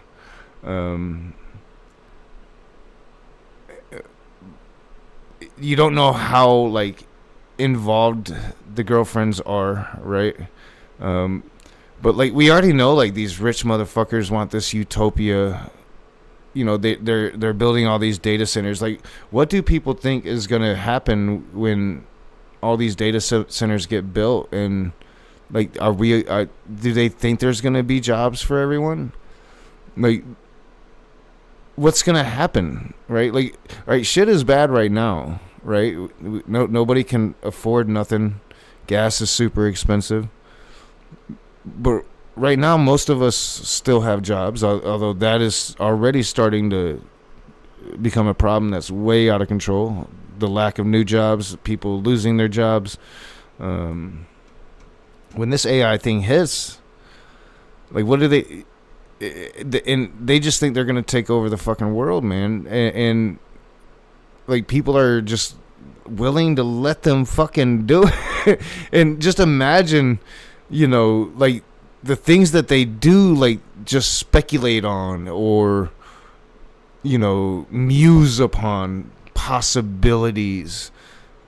And if she heard even like a tenth of it, it would probably be the most horrifying fucking shit that you would ever imagine, right? Like, these are literally the people, you know, when you talk about an Elon Musk, $750 billion, right? And he's going to be in the trillions by, I think that they're estimating like 2030. Right. When you think of like Mansa Musa, who was considered like the richest man in the history of the world, he had something that would have been the equivalent of like $300 billion, right? And he owned an entire kingdom that like farmed gold, right? Like these billionaires, they're beyond kings, you know. They're like mini emperors. Imagine the egos that goes along with that. Like, just like we have allowed the monsters to run the shop, right? Like the monsters aren't the attraction to bring people into the shop. The monsters run the shop. I know that he's weird, okay? I saw some shit. So she's implying, if not outright saying there, that Elon told her that he fucked with the election and stole it for Trump. That's the not so subtle message here. That is a huge, huge deal that she's now out there saying this. She claims she has receipts, basic evidence of him saying such things. Like, she can verify every single part of her story here, which I don't deny, because she's brought many receipts in the past as well when talking about these vile, disgusting MAGA cretins. But this is crazy. And I'm gonna just put forward that I don't think John had to go back to work. I don't think John is capable, and I'm talking about Messenger Reveals, and hopefully he's listening to this still, but he probably isn't, because I don't think John is capable of hearing real shit about his side. Right? Like, he's like, nope, gotta go. This is crazy. I mean, I remember we had on Crystal Kyle and Friends Greg Palast. Greg Palast is a legendary reporter, and I remember that he laid out his case. Now, according to Greg Palast, Kamala won the election and Trump lost the election, but he says the Republicans stole it using basically their old bag of tricks of ballot spoiling and ballot purging and Jim Crow tactics in a bunch of different states, where you can challenge a ballot and it gets thrown out, and then you have to, they flip the burden of proof and make it so like it's automatically thrown out, and then you fill out a provisional ballots, but only like half the provisional ballots get counted. You don't have to take my word for any of this. You can go watch the Crystal Kyle and Friends thing that we did with Greg Palast. You can get all of the details because he explains it in a tremendous amount of detail. But Greg Palast said to us, because I asked him specifically about this theory, that Elon Musk, was able to use his technological ability to basically hack the election and steal it for Trump using like Starlink effectively. And his take on it was like, that theory I don't believe at all. He was like, that I don't see how he could do that, and I've never seen evidence to that effect. So Greg Palast, who says he thinks Kamala won about 280 electoral college votes, and Kamala did win the election, he says Elon didn't actually steal it. However, now you have Ashley St. Clair saying... But that's just because we don't know the technology that Elon has, right? Because this is the guy that has the scientific data on Pennsylvania, I do believe. He has the data that something happened in Pennsylvania. He just doesn't know what, and he doesn't think that it could be satellites because he hasn't seen that kind of technology. But we don't know what Elon has. That he did, and he basically implied it, if not outright said it to her. And don't forget, y'all, this is not the first time we've had this conversation, okay? In the wake of the election, remember these stories that were told? Remember these curious things that were said by Trump, by Elon, by others? Listen to this, guys. We don't need votes. I tell my... I'm assuming that's probably not like her ordinary makeup. She was probably... I know a lot of people that do like pundit shows do their own makeup for it, and if you're doing shows, then usually you have to wear like really heavy makeup like that. So I'm assuming that's what she was probably getting ready to do a show. People, I don't need any votes. We got all the votes we need. I don't need votes. We don't need votes. We got more votes than anybody. But I don't know makeup, so I don't fucking know. That's a weird thing to say, isn't it? This was on the campaign trail leading up to the election, and he keeps saying, we don't need votes. We don't need votes. We don't need your votes. Basically the opposite of what every politician says. Every politician is like, get out there and vote. Get out there and vote for me. Vote for us. Vote the party line. Yeah, I mean, and that's why, like, I thought they were gonna cheat going in. So when he won, when nobody really thought he would again, I thought they did something. Because of this. Like I'm a political junkie. I'm usually paying attention unless I'm not. Like, because here recently I've had phases where I tune out of politics. But usually I'm a political junkie, and I especially during an election cycle, I'm paying attention to everything. And like I picked up on that, and I was screaming about it to the high heavens, how he was saying that he doesn't need votes. Like they're trying to steal this election, and they devised a way to do it to where we're not picking up on it, right? Like, we're not really picking up any abnormalities at all. And that was when I first started thinking, about Starlink and the fact that like Elon Musk had 10,000 satellites up there, and who knows what all those satellites can do, what capabilities he built into them or had built into them.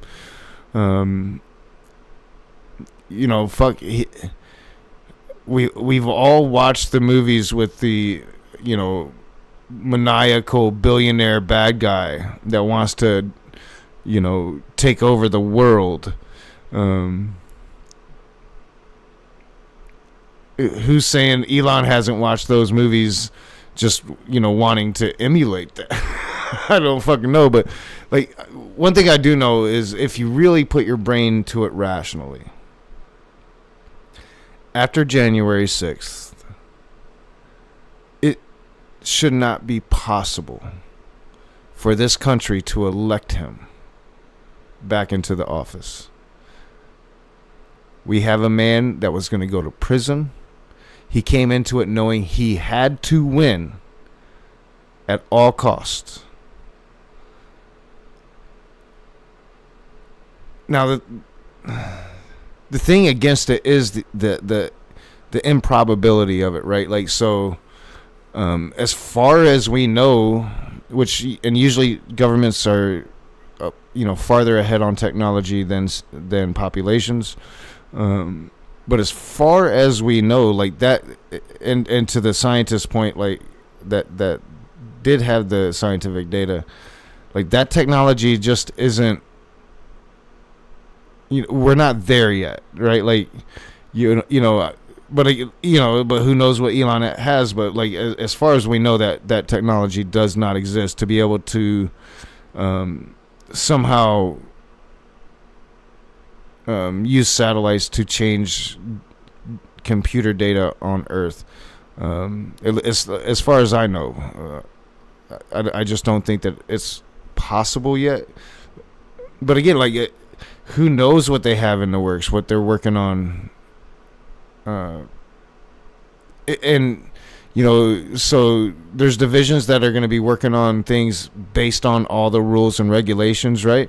And then there's going to be divisions, maybe not in this country, maybe in other countries and other places where they can get away with such things, that they're going to be doing other stuff that's not so rules and regulations. You know what I'm saying? Like, who knows what the fuck they got? Vote, vote, vote. Here he's going, I don't need your votes. And he said it over and over and over and over and over. Let's keep going. You don't have to vote. Don't worry about voting. The voting, we got plenty of votes. We can take the Senate pretty easily. And I think with our little secret, we're going to do really well with the House, right? Our little secret is having a big impact. Yeah, I remember the little secret. Like, it's just such strange wording, right? Like, He and I have a secret. I remember all of that. Is having an impact. Bro, what? What? He and I have a secret. I was screaming about this I'll shit tell you at what the it is time. when the race is over. You know, computers This one are doing it the best. online. We looked at some that were just shipped in, some of these vote counting computers. He knew it before it even came in the door. He looked like at the back of it. Oh, I know that one. I'm a technologist. I know a lot about computers. And I'm like, the last thing I would do is trust the computer program. Oh, my word. Look, man, take it or leave it, believe it or don't believe it, but good googly moogly. This, like, y'all are not helping your kids. Yeah, so I didn't watch this one because I seen different, just short of like, yeah, different clips. Unless he's gonna get into more. Yeah, I didn't see this one. Oh no, I remember that.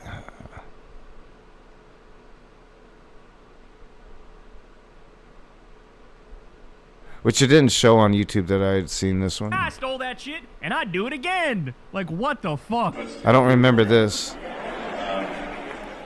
Because it's just too easy to hack. It's too easy to add just one. Oh, my word.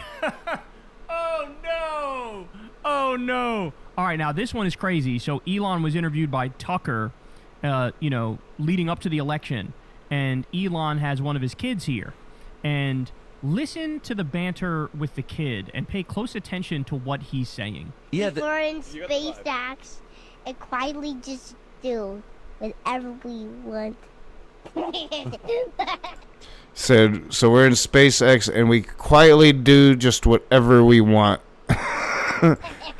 It sounds like he's repeating stuff that he's heard his dad say. What's your assessment? Did this work? Is he going to win? Yeah, it is. Never know, but never know. They'll never know. They'll never know. At SpaceX, we can do whatever we want. Is he going to win? Yeah, he's going to win. They'll never know. Come on, man. You're fucked, dude. I'm fucked. If we lose, I'm fucked. It does seem that way. So literally, in other words, establishing an incentive. Like Elon thought, if Trump loses, I'm definitely going to prison. That's what Elon thought. So the incentive is there. Like, I better fucking make sure that he wins. If you know what I'm saying. Here we go. You can't just be like, Yeah, I'm like, how long do you think my prison sentence is going to be? Do you think? Will I see my children? I don't know. Oh, my goodness. Oh, my goodness. Here's Joe Rogan basically sort of verifying some of what Ashley St. Clair is saying here. He said this in the immediate aftermath of the election. Listen. All right, so this definitely wasn't in what I watched earlier on this story. So, but I think that this is what I remember about Dana White, where I heard what I know about Dana White. Listen to this. Apparently, Elon created an app, and he knew who won 4 hours before the results. So as the results were coming in, 4 hours before they called it, Dana White told me, Elon was like, I'm leaving, it's over. Donald won. Yeah. Dana told, I don't. Yeah, so, and Dana White's not the only one that said this. A lot of people that were around Elon, and he left early. But people that were around him before he left all said he had this app that he was getting like real-time voter information to. Like he literally knew way before he was supposed to know. I haven't even talked to Elon about this. I don't know, like, the Dana translation. But Dana said he had an app, and he was, like, showing him. He's like, it's over. That's not enough for you? How about this one? This is a post from Elon Musk. I believe this was when Trump and Elon broke up for a little bit there, right? Elon said, without me, Trump would have lost the election. Democrats would control the House, and the Republicans would be 51-49 in the Senate. Such ingratitude. Without me, Trump would have lost the election, he says. There's an Occam's razor interpretation of that, which sort of coincides with exactly what Ashley St. Clair is saying, exactly what Trump implied, exactly what Elon's kid accidentally admitted on Tucker's show, exactly what Elon himself has said previously, exactly what Rogan just said there. Damn, bro. Damn. And let's not forget, man, Trump himself has repeatedly hinted, not only has he rolled out like 6 or 7 different plans to try to steal the midterms, but also... Yeah, that's a fucking crazy story, man. Crazy story, but I got to take my ass to bed. I'm getting tired. I'm about to go fall asleep sitting here in the chair. Nice chill stream. I needed this. I needed to not think about anything serious or sexual assault or, you know, Jay Bundy. I needed that. I wish Civ 7 was a better game. I really do. Like, it really disappoints me that it's not a better game than it is. And I knew it too. Like, I should have just like devoted my chill stream to like finishing my game of Civ 6 that I had going. But I do have, or I don't have it yet, but I'm gonna finish installing Skyrim. And I think that's what I'll do. Like when I want to play a video game and just chill, I'll start a playthrough from beginning to end. Might take a year to get to the end of it because I don't know how much I'll be playing video games. But whenever I just need to chill stream and not think about shit, not worry about work, not worry about anything serious, play some Skyrim. It's been a long time since I played that game. I think it's time to revisit. But, yeah, I think I'm going to go to bed, y'all. So, y'all have a good night. Thanks for chilling. I'm only going to run this end screen for like a second and get the fuck out of here and go to bed and rejuvenate. And, yeah, definitely, like, I'm not going to do another stream on the whole NanoCon 2026 unless I, like, have my thoughts together because that was a tragedy earlier. Too important a topic to fumble. So... yeah, y'all have a good night, and I'll see you soon. And I got too many fucking scenes. Alright, peace, y'all.